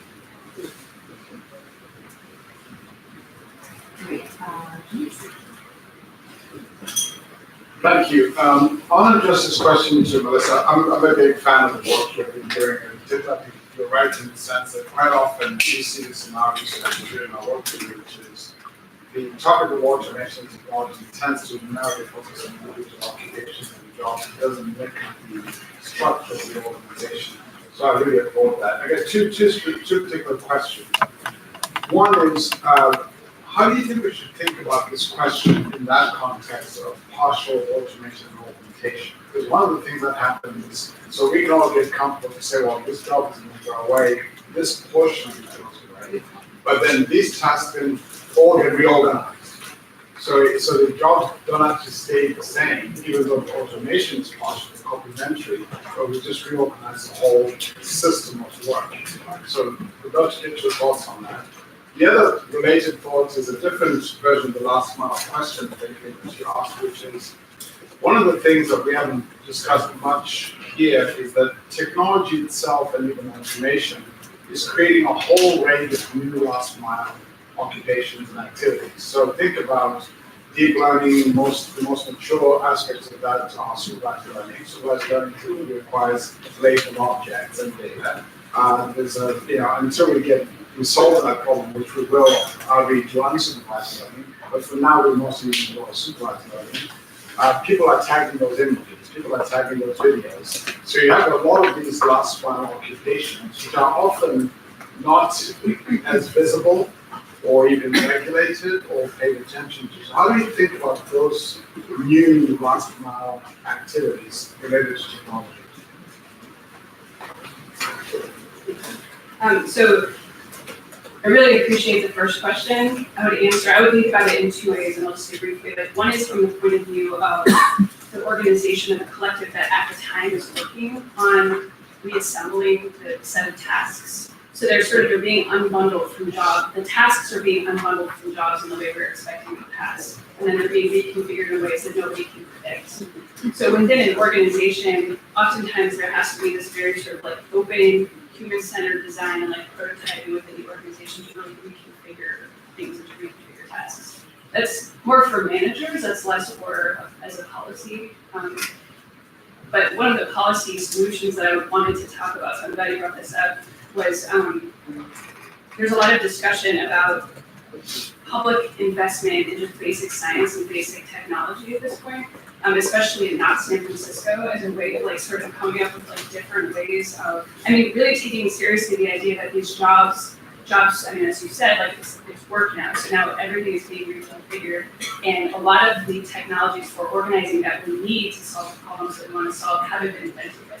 So they need to be invented sort of outside of organizations, they need to be prototyped, they need to be sort of very, it needs to be a very open-ended exploratory process with a lot of sort of basic science and basic engineering as a policy issue, I think. And then on the last mile of automation, absolutely. Some of what you're talking about, I've read Ghost Work by Mary Gray, that's one of these like invisible, not invisible, but I also have been seeing a lot of new occupations. I read a paper recently about algorithmic occupations, like all of the data curation and data cleaning that has to happen. So there's absolutely job creation that is happening through automation. I think that's the point that you're making, and that needs to be part of the like ongoing discussion of how it's getting made. Great, let's go to John. Thank you. Super interesting panel. I really enjoyed this. I think I had a related question to Daniel's, and that is really about the question of the firm, and really goes directly to I think most of you were speaking to. There's this whole sort of discussion about whether these technologies, in communication and data technologies, will allow all of the learning and coordination that needs to exist inside firms having to be virtual integration and the legal significance of that. And does that mean that we have to create new structures for the worker voice and safety net? Or do we just have to have the ability to see through the artifice of some of these economic relationships and understand actually this is still a coordinated economic organization? And so I'd like your thoughts about that, but also just in terms of, I really struck in the discussion of all of that. It seems like you're a firm. You are capturing and accumulating a lot of specialized knowledge to help the accumulation of new knowledge. And you showed us in those graphics. If we are disseminating business models, incentivizing business models that are seeking to disperse these kinds of organizational challenges, are we actually undermining what all that is an important goal, which is the creation of human capital?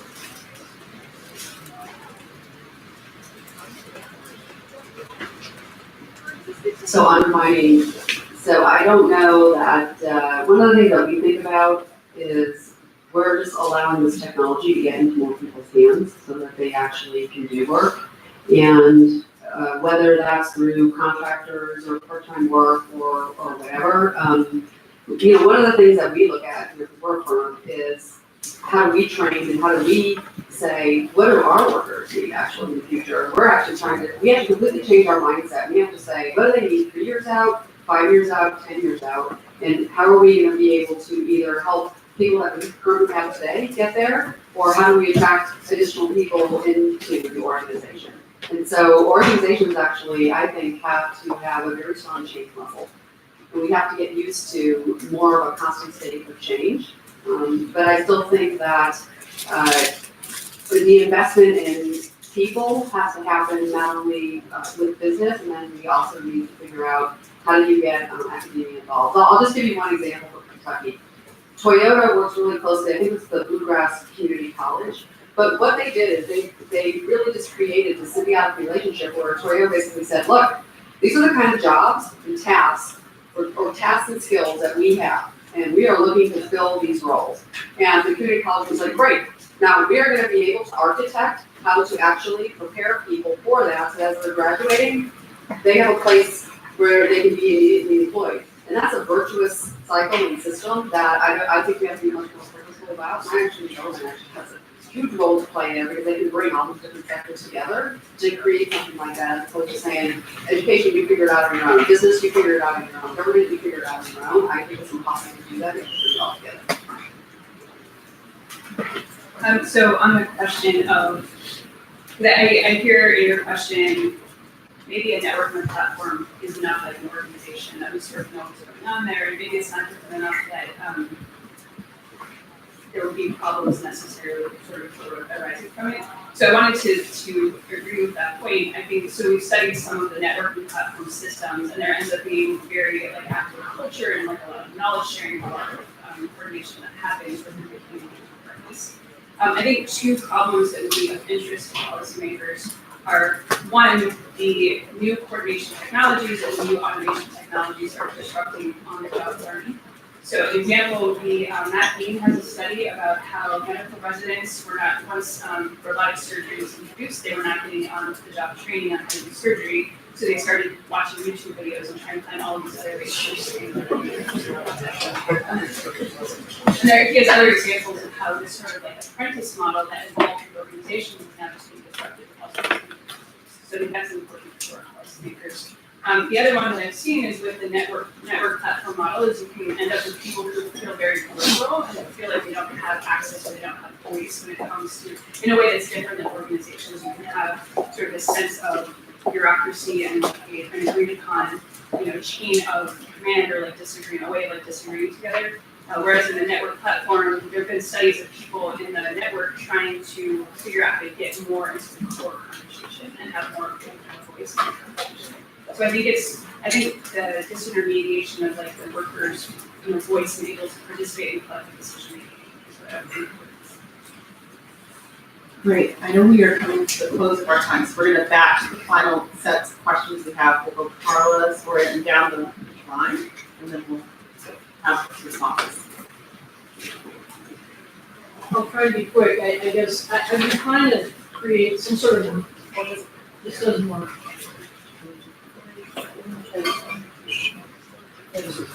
I'll just talk about it. I was trying to create a narrative around the things we've heard last session this season. So a couple of, one, we've got suppression of the number of jobs. We just heard about trucking, white collar.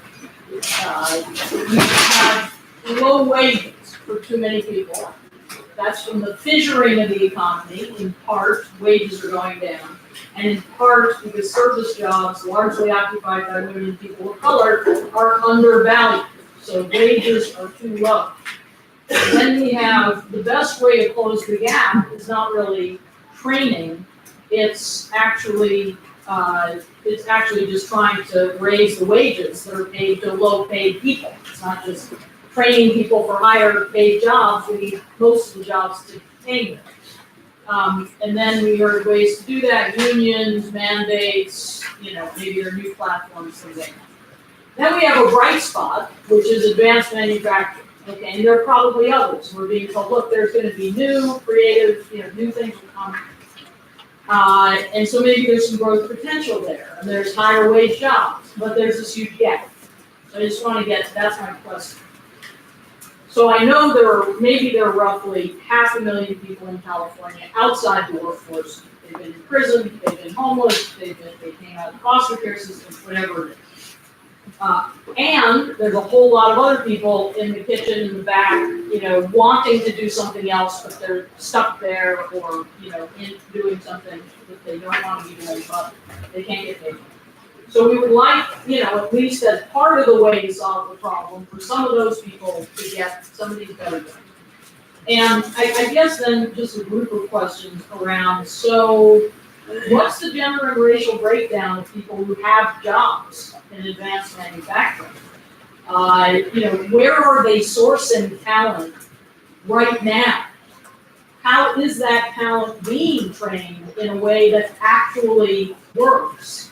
And are the companies trying to create an environment where people of color, women, others from different kinds of backgrounds might feel comfortable and, do and thrive? Because it seems like in an interesting way, though it's a problem that we don't have Circuit City anymore, we've got companies like yours that reach the whole industry. So the potential for the industry to invest in training and access to jobs. Okay, so we're gonna actually batch the questions, so we're gonna go to Brian next, and then. As I'm hearing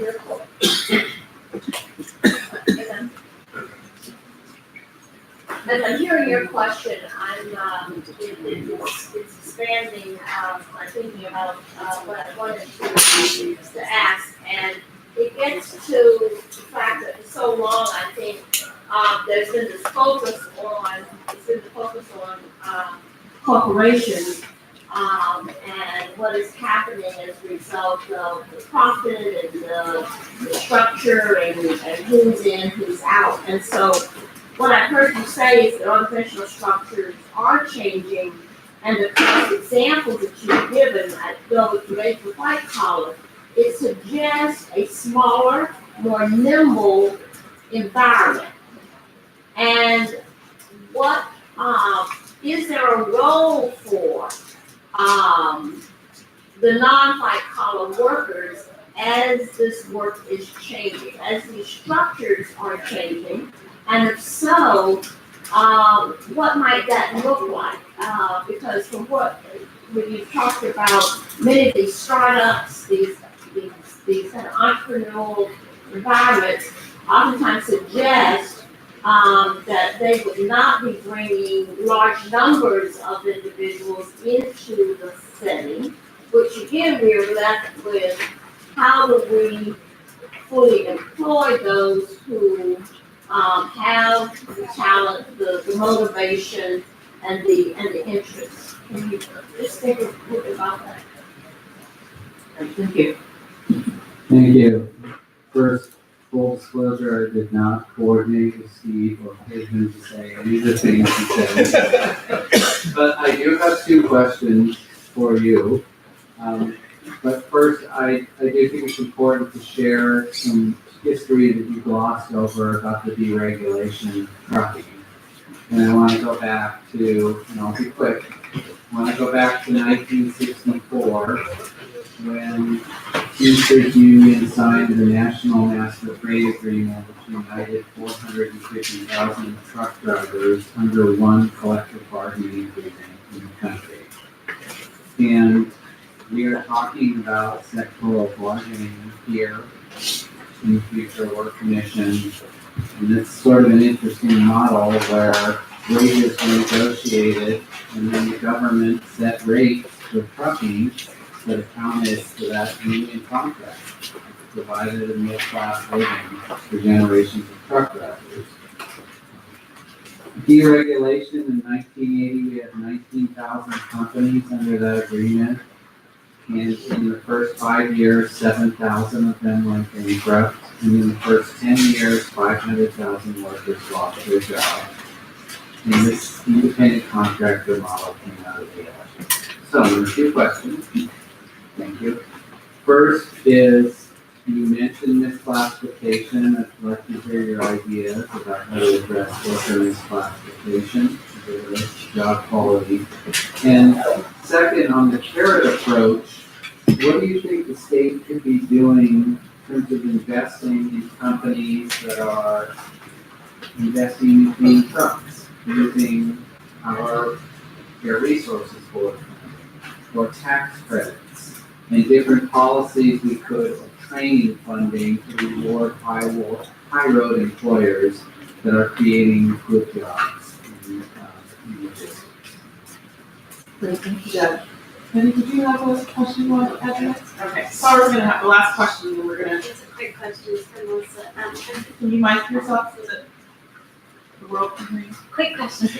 Have you or anybody in the field been monitoring the kind of social and political impacts of going from 30,000 to 60, and not 60 people in the same place, but all over the country, like, impacts like kind of bowling alone kinds of impacts, like in terms of even mental health and depression and isolation, and also in terms of social networking, and just, I wonder if we've been monitoring that at all, and if so, what does that say about what the state should be thinking about or doing in terms of creating new environments then where people can actually be in person with each other? Okay, so those are the batch of questions. Let's start with advanced manufacturing and move down the line. Okay, by the way, I wanted to acknowledge, I think, a comment that had been made over here. Additive manufacturing of 3D printing is not mainstream, right? So it's definitely not mainstream yet. I'm still in the early stages of it, so by no means am I saying it's here. I'm just showing you applications of it, so I did want to acknowledge that comment. So I think to the questions that you had, I actually, if you want to say, like, how are we attracting more gender diversity, other kind of diversity into these manufacturing jobs, and by the way, even construction jobs, there's two avenues I think that we need to do a better job on. Let's talk about attracting younger people, like young women, into these professions, as well as what do we do with all these existing workers that are interested in these new skills. So one big problem is awareness. So we have to do a better job, industry working together with education, with government, to figure out how do we get this message out so that they actually know what exciting new jobs there are. Young girls can program robots. By the way, there's competitions that we sponsor as a company, robotics competition. You wouldn't imagine these kind of kids, the excitement that they get. They come together. We just had one organization where this gentleman went around and he found 16 seniors in high school, and he challenged them to come up with a robotic solution to figure out how to move big shipping containers. They came up with a design idea within 3 days and had a working prototype in 30 days. Talk about excitement there. But how would they know until business went out and basically engaged them and said, we can give you these kind of tools to do that. With existing workers, we have to get out there and we have to tell them, by the way, these skills that you currently have, let's say a subtract, so like a CNC machine, well, you know what? Now there's a different machine. We can give you those skills, and how do we make that accessible? So I kind of call it the 3 A's: awareness, accessibility, and affordability. And I think if we all work together, that's how you can get more diversity, how we can attract people into these jobs and actually see it thrive. I, again, think California is so well positioned. We have amazing research institutions, we have a vibrant venture capital community, and we have all of this talent, and we could have a very thriving manufacturing business here. Can you talk a little bit about the current demographics just so that we can get that? Yeah, with I don't have all of the research right in my head right now, but yes, I would say I can speak maybe about gender diversity, and actually I'm speaking just from my experience of visiting hundreds of customers around the world. Not a lot of gender diversity in construction or in manufacturing. However, what I am seeing is pockets of hope, because when I start to go into manufacturing as a service, where they set up micro factories or what Factory OS is doing, women are now understanding that these are not dangerous jobs. They don't require a lot of the physicality. A lot of it is digital skills or being able to work with machines or robots, and that is starting to open up these fields where people once thought, I can't do it, now you can. And we can always get back to you with more of the data and the breakdown.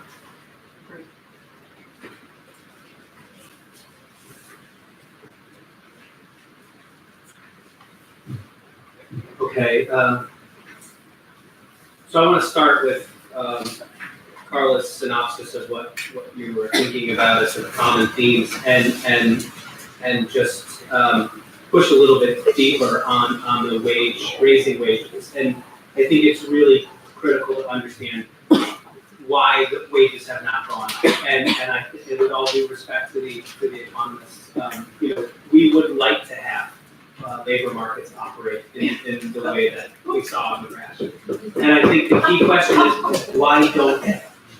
And, for sociologists, without dispute, a big part of that is the decline in unions and labor voice, right? But in addition to that, in the absence of worker power, we have seen, all kinds of practices by employers that prevent labor markets from functioning well. And Betty, I didn't get to one of your questions, which was, the public policies currently. Training is one of them. So if you look at the long haul trucking industry, they use workers as a free renewable resource because we subsidize the cost of training them. So if on the GI Bill, if you're dislocated because of trade, all sorts of benefits for training that companies basically use to create a disposable workforce that will work for them for 6 months to a year. I have a list of things that I think we need to do, like we need a truth in advertising law for workers, right? Where you're gonna hold, employers accountable for the kinds of descriptions, characteristics, promises they make to workers when they go into a job, right? Ending public subsidy of worker turnover, clarifying minimum wage laws and ensuring that workers get paid for overtime, ending abusive contracts, which fits into the independent contracting. We have, at least in long haul truck driving, we have situations that are effectively debt peonage going on in long haul, where workers who have no experience at all in the trucking industry, have never driven a truck before, are brought into a training school with public money, spend 2 to 3 weeks in that school, and when they leave, they sign a contract to buy the truck that they're going to operate for under a 4-year contract for $150,000, right? And oftentimes work for no money at all. I've seen numerous minimum wage cases in which every third week that those workers work, they either make no money at all or owe the company money after all deductions. I think it's really important to understand, the abuses that are happening in many of these labor markets. Now, when that is the competitive standard, right? When worker misclassification, where workers work for free, pay for the equipment that they drive, you're not paying any of the cost of Social Security, Medicare, unemployment insurance, workers' compensation, on and on. Wages are not going to go up. Okay, so we've had a truck driver shortage now for going on 15 years, right? Wages have looked like this. Okay, now that we're going to go into a recession potentially, wages are going to drop, right? Company profitability, believe me, is going to be fine. Okay, you're not going to see companies go out of business the way they did after deregulation because they've shed that risk, right? They're still going to turn 4-6% profit. And so I think the key is really to understand what's happening in these labor markets, and a lot of it is very basic lack of enforcement of existing laws and some things we can do for transparency and accountability that really just make common sense in my opinion. Great, thank you. Melissa, you get the last word. Okay. So thank you for your question about could these models include more than white collar workers? And I love the question because I think there are ways in which software as a coordinating device is democratic. It could be any open source. It could be used to solve problems involving new ways, and it could be used in a very sort of open, democratic way. So I'll give you examples of things that I've seen. It could also be used in a way that exploits workers and creates very difficult working situations. So I'll give you examples of things that I've seen that seem inspiring, that seem like models that might be interesting to look at. There is a company called Bitwise that was founded in Fresno. Have you talked to them? So the CEO is the first Latinx female founder. She raised $27 million to really revitalize. To give those resources to Fresno, people who are talented and are going to innovate new ways to revitalize the economy there. So that seemed like a very inspiring way of including and not having it be sort of just like top down, someone who already has resources designing a work system for someone else, or really giving tools to people to design work systems themselves. I liked it for that reason. There are some professors, so Sasha Costanza-Chalk and Blake Raney both talk about design justice. Like anytime you're designing a technology or designing work for someone else, that's a power relationship. So they talk a lot about a framework for thinking with workers and designing with not even workers, but anyone who's being designed for should be a participant, a co-designer in whatever is happening. The technology is being designed for them, should be co-designed. So I'm not doing justice to their design justice framework. That's also a useful example I thought. The last question was studies on the social and political impact. I think that is so important. I think think that a lot of what is happening, I mean, it's not all new, there's plenty of research that has been done. But I think this is the important question. So I just want to give you an anecdote. When we did the flash team study and there was like discussion on Twitter about it, somebody said to me on Twitter, they said, if flash teams are so great, why are you trying to get tenure? Which is basically the lifelong employment. It's a really fair question. So I think that there are things that sound technically and like, it sounds like a very exciting way to do work, but we need to keep very close track of what the experience is like for people who are participating in the system. So thank you. Great, we have, I have failed at my task, we are at a full hour, we did not shed our 10 minutes, so I apologize. But I want to ask you all to join us. Thank you.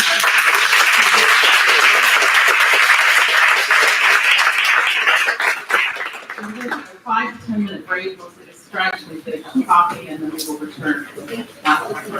Yeah.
And when we decide on speakers, we always know that at the end of the day, we need to find the most dynamic people we can find to close out. So, so we're very fortunate to have our two excellent speakers.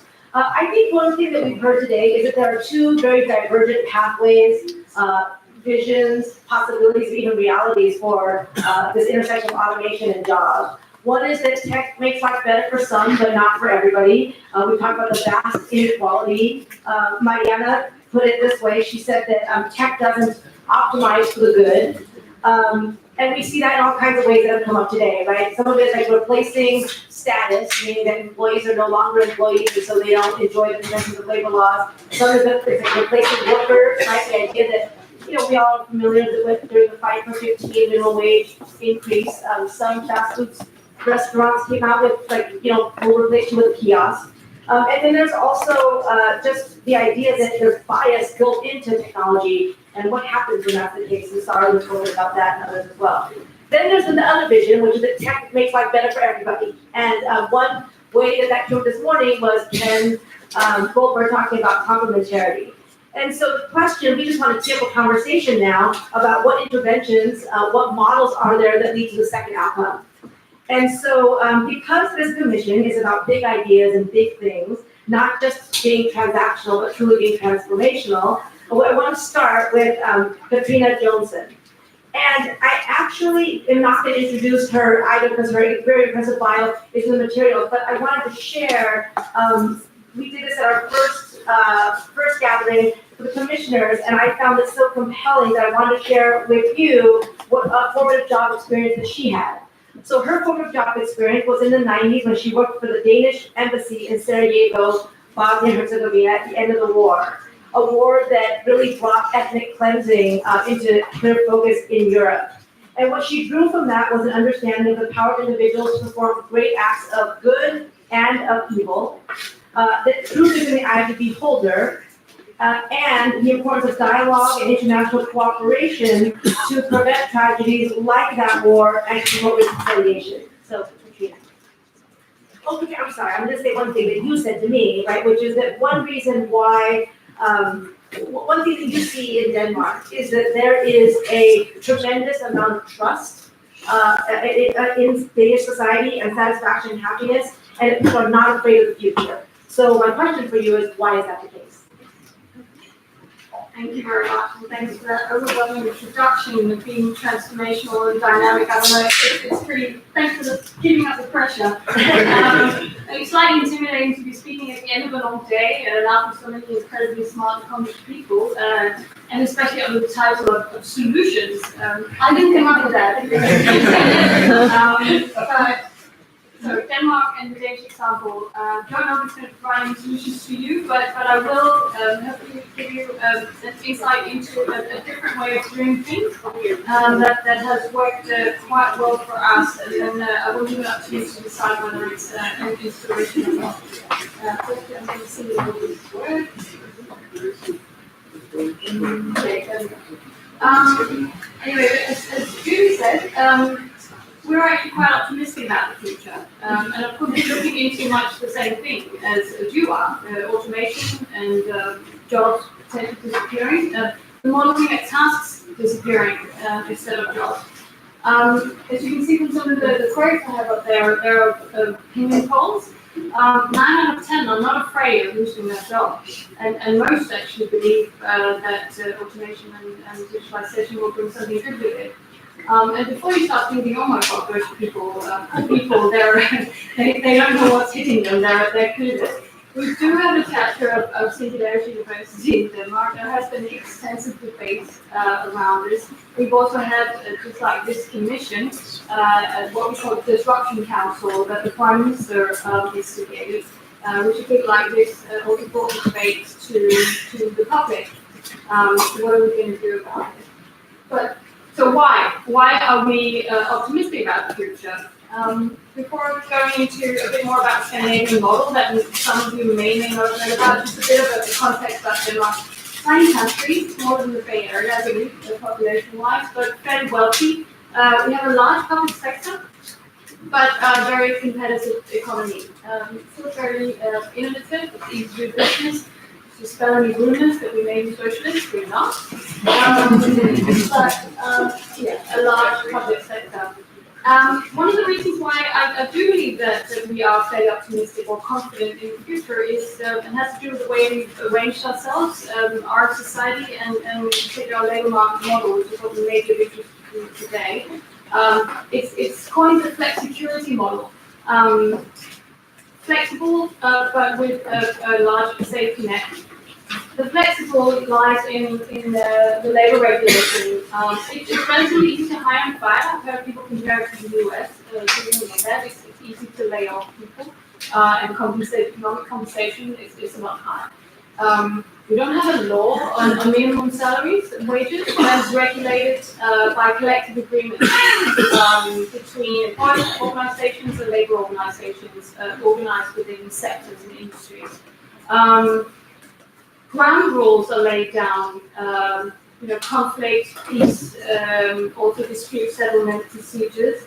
The reason for showing you this picture, which is not really future work, but just to show you that our agreements actually go back to 1899. That was the first time there was an agreement between labor and employers organizations. So it goes way back, which also means there's quite a lot of trust built into the system. Of course, the reason why unions are accepting easy hiring and firing is because there is an extensive social net under workers. You will receive benefits if you're unemployed. If you are insured, and I believe 70 or 80% are, then you will receive something you can live on. It doesn't really make sense when you talk in absolute numbers because it doesn't necessarily compare to your system, but it's something you can live on. After 2 years, you will receive a bit lower, but still something you can live on. Indefinitely, I should add, actually. You can be on support indefinitely if you're actively job seeking. And this is where the third leg comes in, our active labor market policy. We spend a lot of money on that. Actually, it's the highest level in the OECD countries, on activating people, helping them find new jobs, upskilling, reskilling, whichever term you want to use. You will get a caseworker that will follow you through and make you individual job plans and try to help you back into the labor market.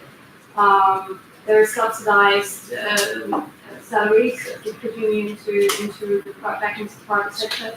There are flex jobs if you're among the more vulnerable employed. There are different versions. A fourth element to the system is a fairly extensive vocational adult training system for lifelong learning. So not just if you're unemployed, but continuously throughout. So what do we get out of all this? Flexibility. So I said we have one of the highest rates in Europe, which means also new jobs are created and people are placed in new jobs continuously. Most people go to the same or better jobs.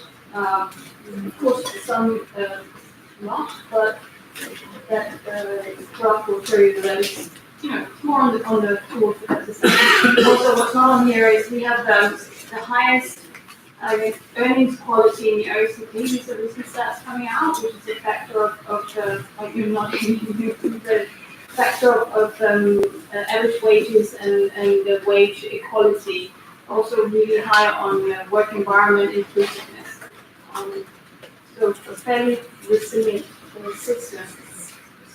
Another reason why I think we're fairly confident in the future, the whole system supports this. We have universal healthcare, we have universal education, there's a state pension, extensive parental leave rules, paid vacation, childcare, elder care. We have a pretty extensive welfare net. So people feel relatively confident that they are being helped. A high trust in society. Also, we have measurements on this, relatively high trust also in public institutions. I was going to say, yeah, we're one of the world's happiest countries. Maybe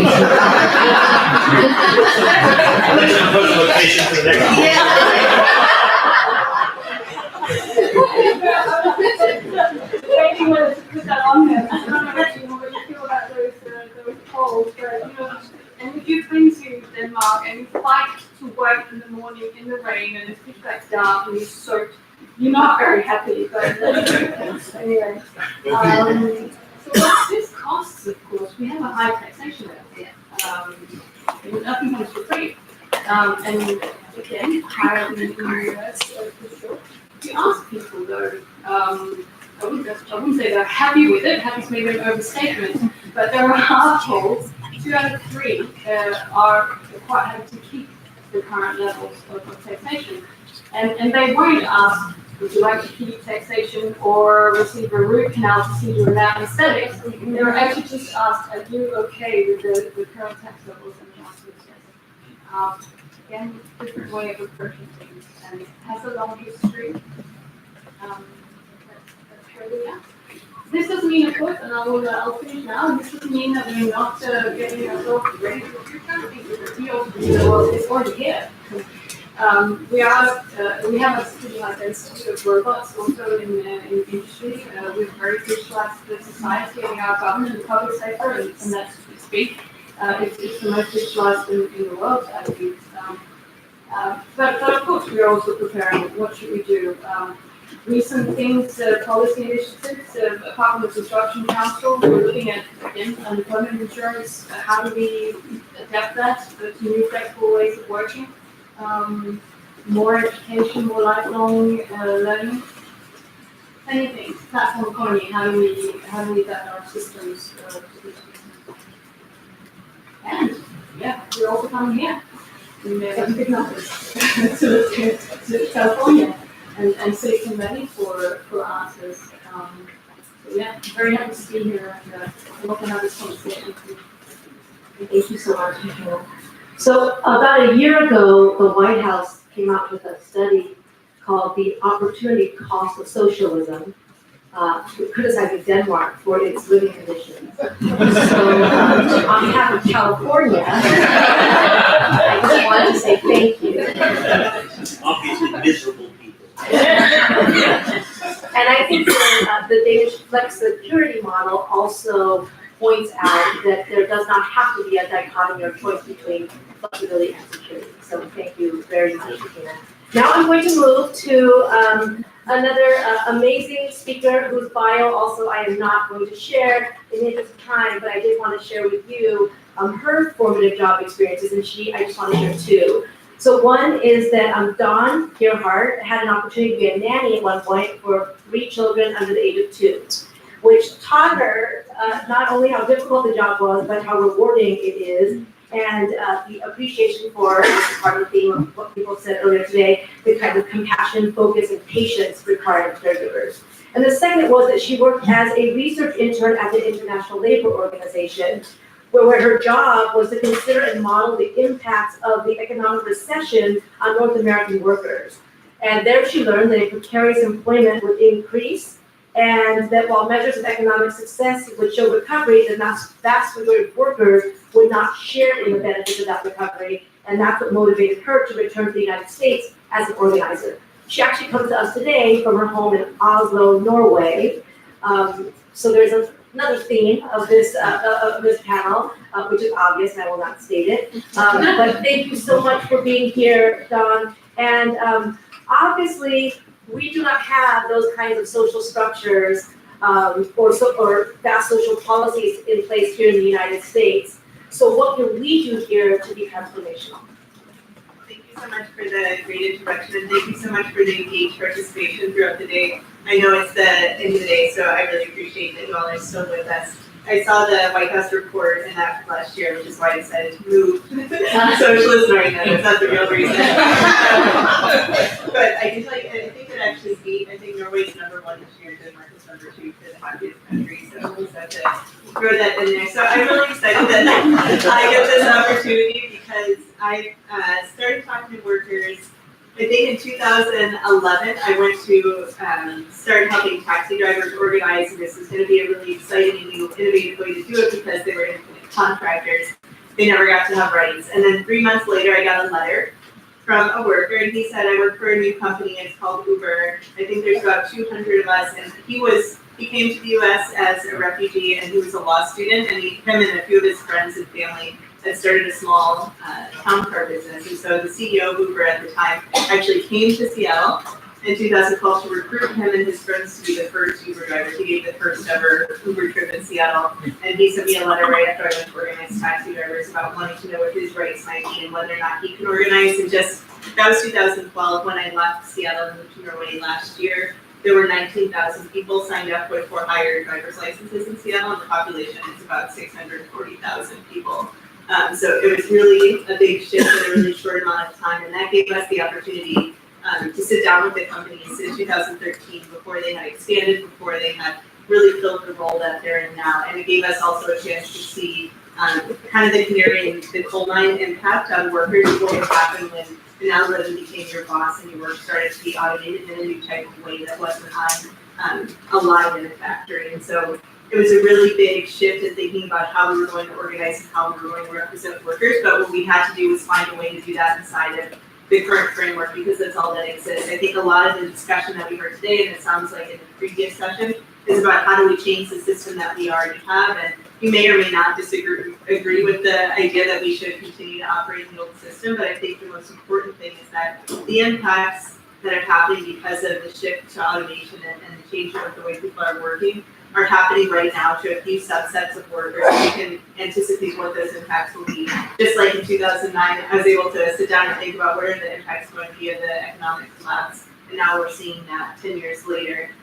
It's also true for platform workers. And so whether you're a domestic worker and you used to be able to have a job that was mitigated between you and the family that you work for, now there's a firm like Care.com or Handy that's going to determine how you're going to work, or you used to be an independent town car driver and now you're on an application that's the only way you can find work. There's been a really big shift after the entrance of the firm, and I feel like this commission and those of you who are commissioners are uniquely situated because you're here in Silicon Valley, which is like the source of where all this venture capital funding that goes to these companies comes from, and allows them to become a monopoly. So instead of having a company that controls all the utility resources in a place, we now have a few platforms who are the arbiters of domestic work or work by drivers or a number of different occupations in a way that they never have been before. So it's a fundamental shift, and it's also a shift in power. And so we always say we have domestic workers or the original state workers because they always had to find a way, and they're specifically cut out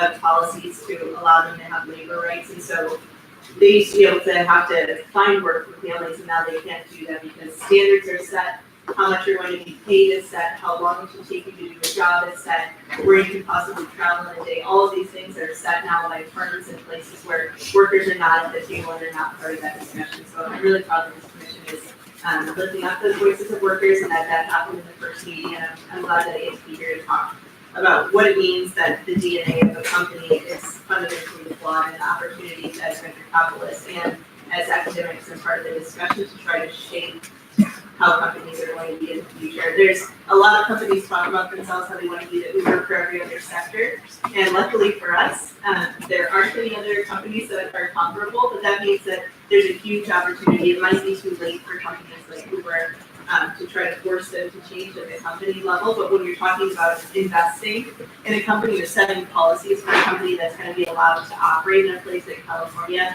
we can at the outset and at the fundamental beginning of this company include some ways to improve, to have worker inputs and to improve the efficiency of work. Thank you so much. Well, I have one follow-up question is, could you talk a little bit about the challenges of organizing in these evolving industries? And then could you also just talk about what the end goal of that organizing is? Yeah, I think I'll start with the end goal. The end goal is that workers who are not only supplying the labor and all of the expertise behind it, but that there are workers who are going to be the next ones to join the platform, even if they have a lower level of expertise, that their interests are included at the beginning, at the outset of when the platform is developed. And when those companies get licenses to operate in the city, that it isn't an afterthought to go back and think about organizing them. At NDWA, a lot of the focus is around organizing, which is not something that people necessarily know because domestic workers have never had the right to be part of a union, but the basic rights that domestic workers have in certain states and places are because they've been organized by National Domestic Workers Alliance or local affiliates in a way that allowed them to have a say and allowed them to have power and allowed them to shift the balance of power. But that was before when you could participate in your government. And now when everything is set and regulated by a firm, it's very, very difficult to make sure that that same amount of power is shared with workers, even in a situation where before it wasn't always outset that they would have a say, but at least they could participate in the political process. And when that stops happening, workers become even more disadvantaged. And so I think we want to think about the future. All the members of this commission have the opportunity to lead and to say that workers, that companies should have to include some worker provisions when they are initially formed. And there's people, right now the decision is about people above the API, and that's a huge problem. There's lots of different examples of companies like Care.com or TaskRabbit or Mandy that are matching supply and demand. But again, there's no opportunity in that chain of actually finding the work and then completing the job where workers has to say what the outcomes are going to be. So some of the difficulties are always have been that there's a disaggregate workforce. There's a tremendous number of workers who are both drivers and domestic workers who are immigrants, who are refugees, who are undocumented, and therefore they have even less a diminished amount of political power. For domestic workers, it's largely women, and that means that there's even one more impediment to having the type of political power that you could have, especially when you're up against not just big banks, but big banks in Silicon Valley who are pushing companies to provide as much profit as possible, and then workers are an afterthought when there's a strike or an issue that happens. So can I ask you, I'll ask both of you this question and I'm going to open it up, which is because of the theme of this particular day, talking about technology and its impact on work, could you talk a little bit about how technology has been used in your work and how technology can be used to reach the goals and goals that you described? Yeah, I think that there's a false dichotomy between workers' rights and innovation, and it's often taken for granted that if you advocate for workers' rights, you're against innovation, and that's never actually been the case and doesn't need to be the case now. We've seen in some small instances where workers are allowed to be a part of that conversation, that they actually aid in the innovation. And at NTWA, there's a specific focus on innovating and finding ways to provide technology that will improve conditions for workers. One example is ALEA, which is the first ever portable benefits platform for domestic workers, which allows workers to have a paid day off for the first time ever. A funny story that I tell about my work at Teamsters when I first started organizing drivers is that we just used the app to find them, and that was something that we could never do before. You had to wait outside.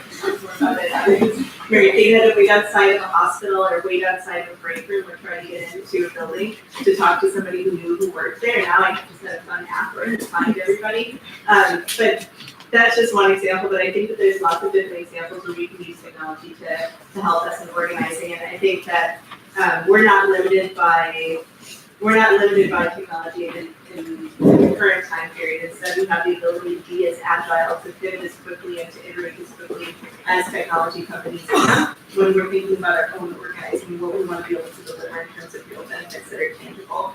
A lot of thinking about the future of work is really great because we're thinking what's going to happen a few years from now, but for the workers who are currently experiencing the